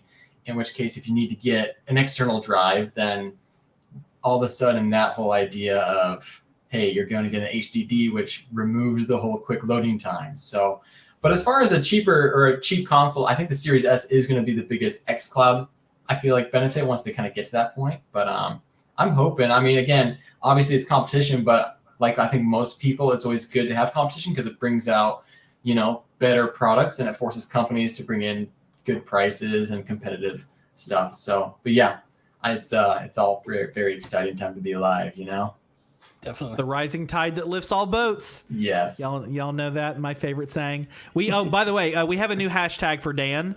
So if y'all ever see Dan around Twitter, just hashtag him Dan if you do, Dan if you don't. That's his new slogan. I don't know why we came up with that this week.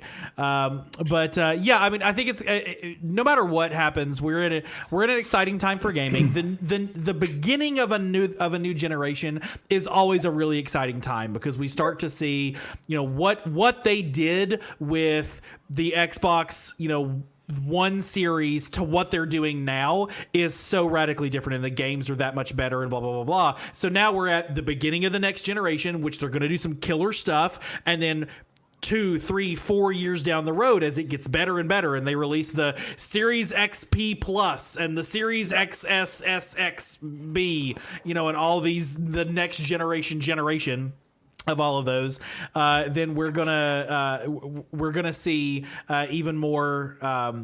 Sorry, I just saw. I see it on my. I see it down here on my stream, but I don't see it over. And I just did Eli Levy again with the more Danish krona. shouting out congratulations on hitting 1,000 subs. So Eli, thank you for your double support of us today. Major ups to you. We appreciate it greatly. So it's gonna be an even better opportunity for us to see that much more, and for all of us here in Stadia Land. We don't ever have to pay for any of it. We just get better. Things just get better for us for free. No $300 box, no $500 box. They just get better for free. Which is what we're excited about. With more special guests. Bring your children to work today. We're gonna when we do the Uno stream, we'll get the kids involved and do a big friendly Uno game with the kids as well. So fantastic hot topic discussion, you guys. On our Twitter, you will see a poll asking you for your thoughts on the hot topic. Last week's hot topic question was, what do you consider the number one element Stadia needs to grow? And 44% of you said more games. Pretty straightforward, and they're working on it. We're going to get a heck of a lot this year, I think. So today's hot topic poll, particularly, it's related to the community. Do you believe the addition of EA Play to the Xbox Game Pass is going to change how likely you are to pick the next Xbox up? Because we want to know how you're feeling about that rising tide that's lifting those boats there. So we definitely want to know about that. Big thanks to Zachary Eccleston telling us to stay awesome. Zach, you're the best. Spending $2 of probably Adam's money. I'm kidding. It's Zach's money. And thank you so much. Keep an eye out, Adam. You gotta go dark for a second. You gotta turn off your camera so that we can see the incredible artwork right there. I'm gonna solo you. Boom! Fantastic artwork from Zach Eccleston with the cheeky grin. That cheeky grin on you. Did you see the other bit of artwork that he did to one up Outcasters? No, we'll let you cue that up. If you would like. While you're queuing that up, I will just mention that if you didn't know, we've got a giveaway going on right now at stadiasource.com/giveaway. You could win a very familiar Team Stadia jersey.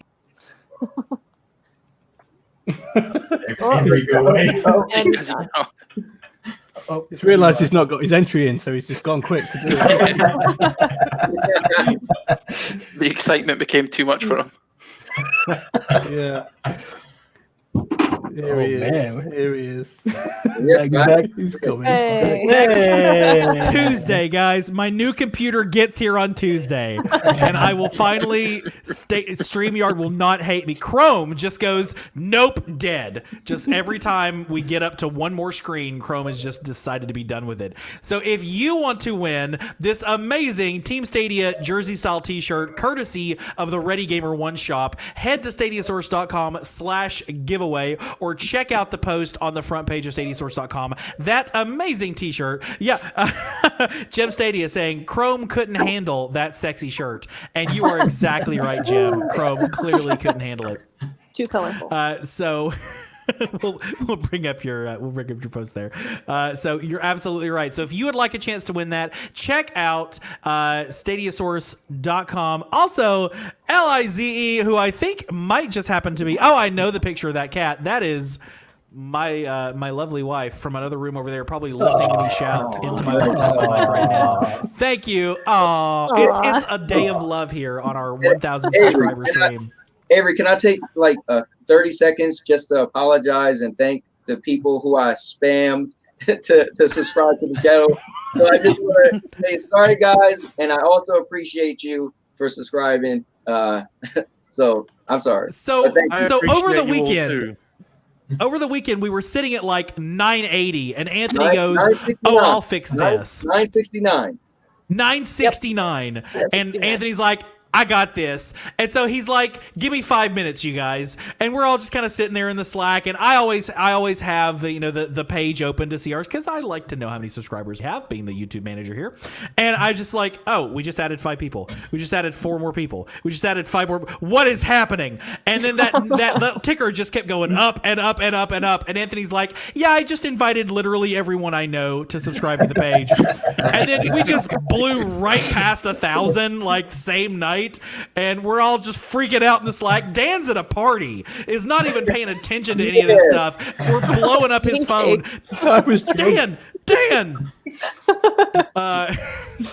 Dan sends us a video. I won't give away, but Dan's like, "Thank you all for this is great. Thank you, guys. And I'm eating cake as well. Like. Dan's having a celebration while we're there. Too funny. But yes, thank you to everybody who subscribed this week. Hitting 1,000 subscribers. Those of you who are in the chat and who are in the Stadia creator community or in the YouTube creator community know how much that means. And these awesome little super chats that we're getting would not be possible if it weren't for all of you subscribing. Eddie Player 1 with the Canadian dollars. 666 with the evil donation to us.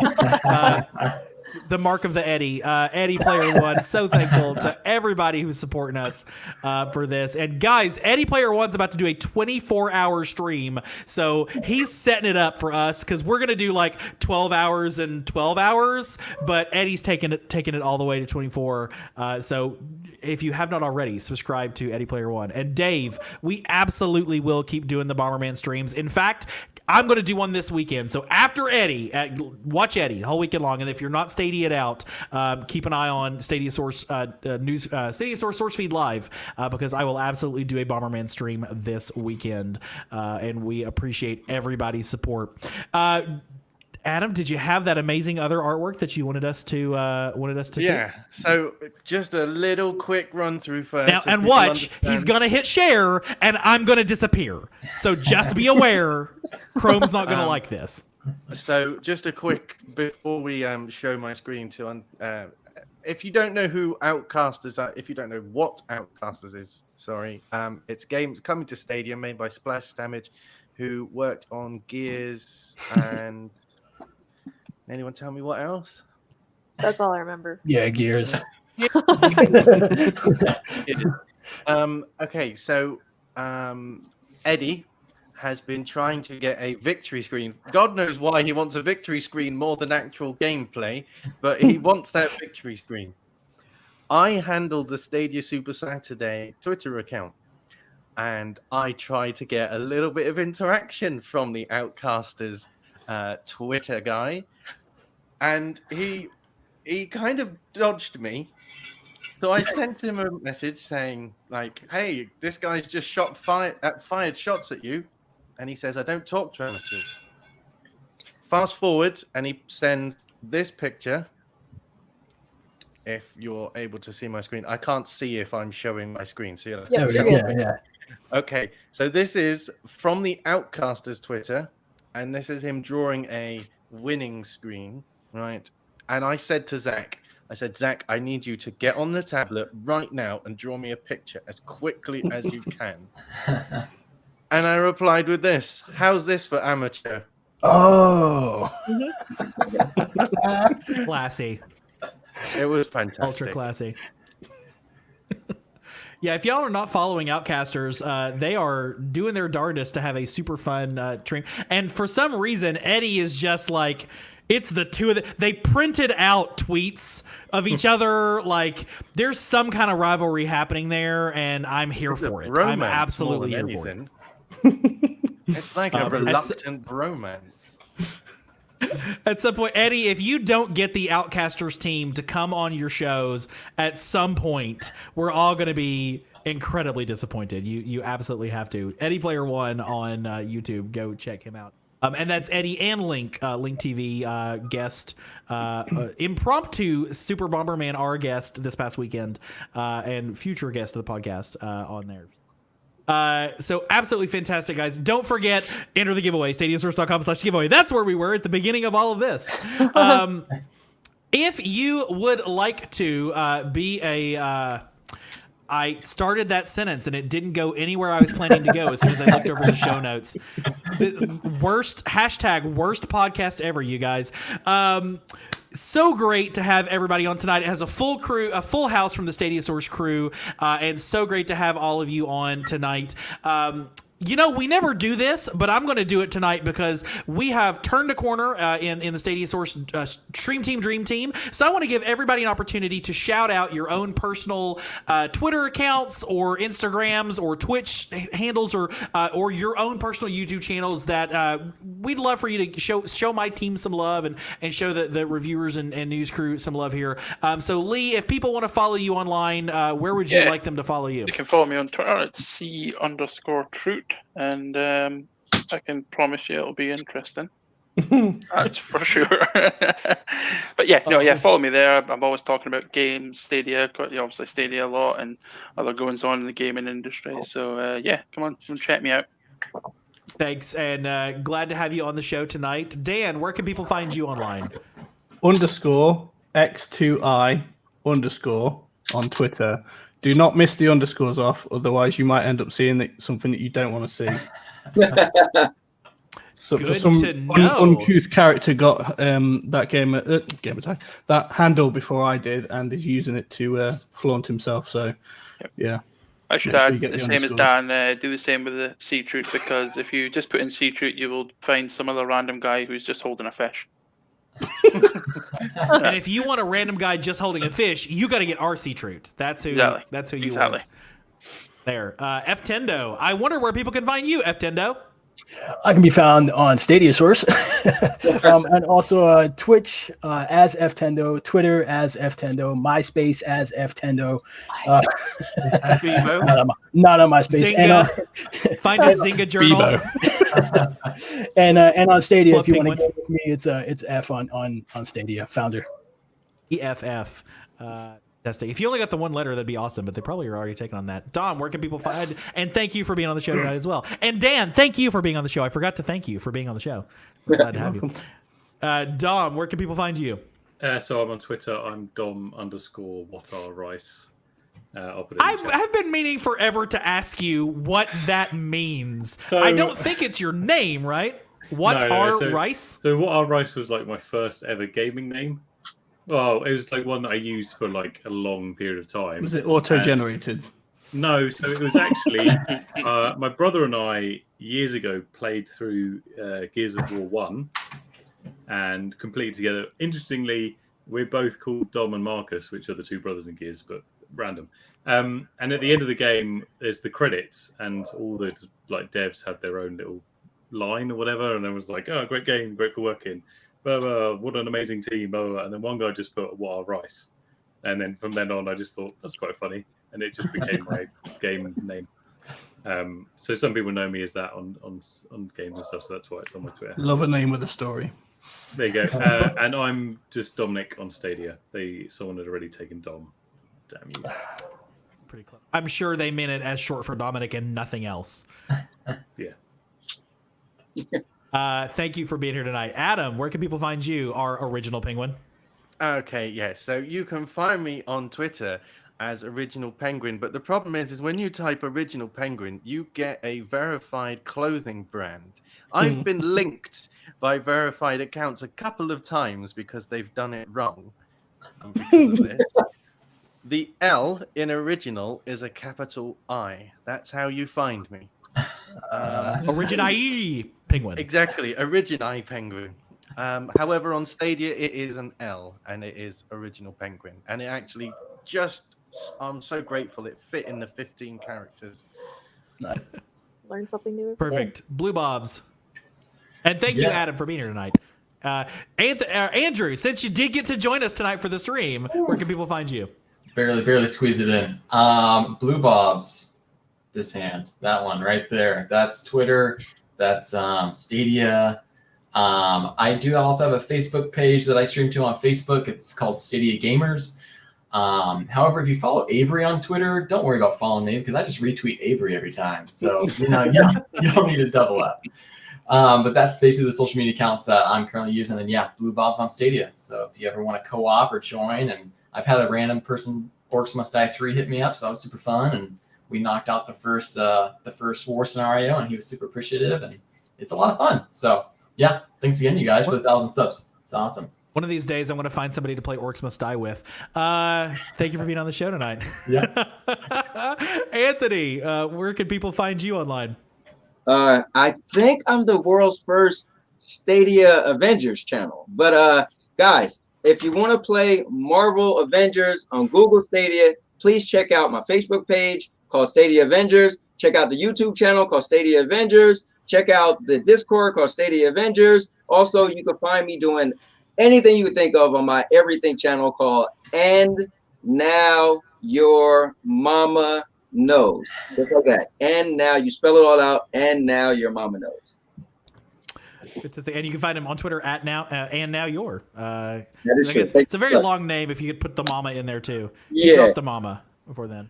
Thank you for joining us for the show tonight. Scarlett, where can people find you online? Yeah, if you want to friend me, you can add me on Stadia as Scarlett. All lower caps. I apologize for your OCD issues, but that's how it is spelled. It's perfectly fine, folks, if she doesn't capitalize the S. Don't yuck on other people's yums, okay? You can also find me on Twitter and Twitch and YouTube as Scarlett_stream. Thank you for being here tonight. You can find me on Twitter at CharmCityA, and you can find me on Stadia at CharmCity. As you can see here, my lovely gamer tag with this amazing headphone stand made by Dragonwood Gifts. Google that. It's somebody you know who's on this podcast right now who makes amazing things like that. So you can find me on the platforms as that, and I'm on Stadia as CharmCity, which I think I already said, and I'm now repeating myself. You can also find me right here on StadiaSource.com, your number one source for Stadia news and reviews. If you joined us live tonight, we thank you so much for being in the chat. It was super great to have you. We also want to say a big thank you to all of the folks. I'm going to let you hit the button, Dan, because it's probably going to kick me and you're going to say it. Okay. I want to say a big thank you to all of these patrons here on our Patreon feed. If you are one of these amazing folks, we super appreciate you. If you are not on that list and you want to be on that list, at the bottom of every single page on StadiaSource.com, your number one source for Stadia news and reviews, there is a link to become a Patreon. Click that button. Become a patron. Click that button and it will help you to show us a little bit of monthly love. And right next to that, if you just want to toss us a couple bucks, buy us a coffee, you can do that. Also right here on YouTube, those super chats and super stickers also help us out to do what we do. If you are listening to the podcast, you can join us live most Thursday evenings right here on YouTube. And if you're watching us on YouTube, you can download our podcast on Spotify, Pocket Casts, and everywhere else you get podcasts. You can follow us on Twitter at StadiaSource. Like us on Facebook, send us a self-addressed stamped envelope, and you can join us on our Discord at stadiasource.com/Discord. If you haven't already, down below this video is a thumbs up button that lets us know you like the show, and right next to it is a subscribe button that you can add yourself to that list of the second 1,000 people that join us, and that lets you know every time we post a new video. Thank you for joining us for the Stadia Source Roundtable. My name is Avery, and it's been great to have you. Thank you for 1,000 subscribers, and have a good one.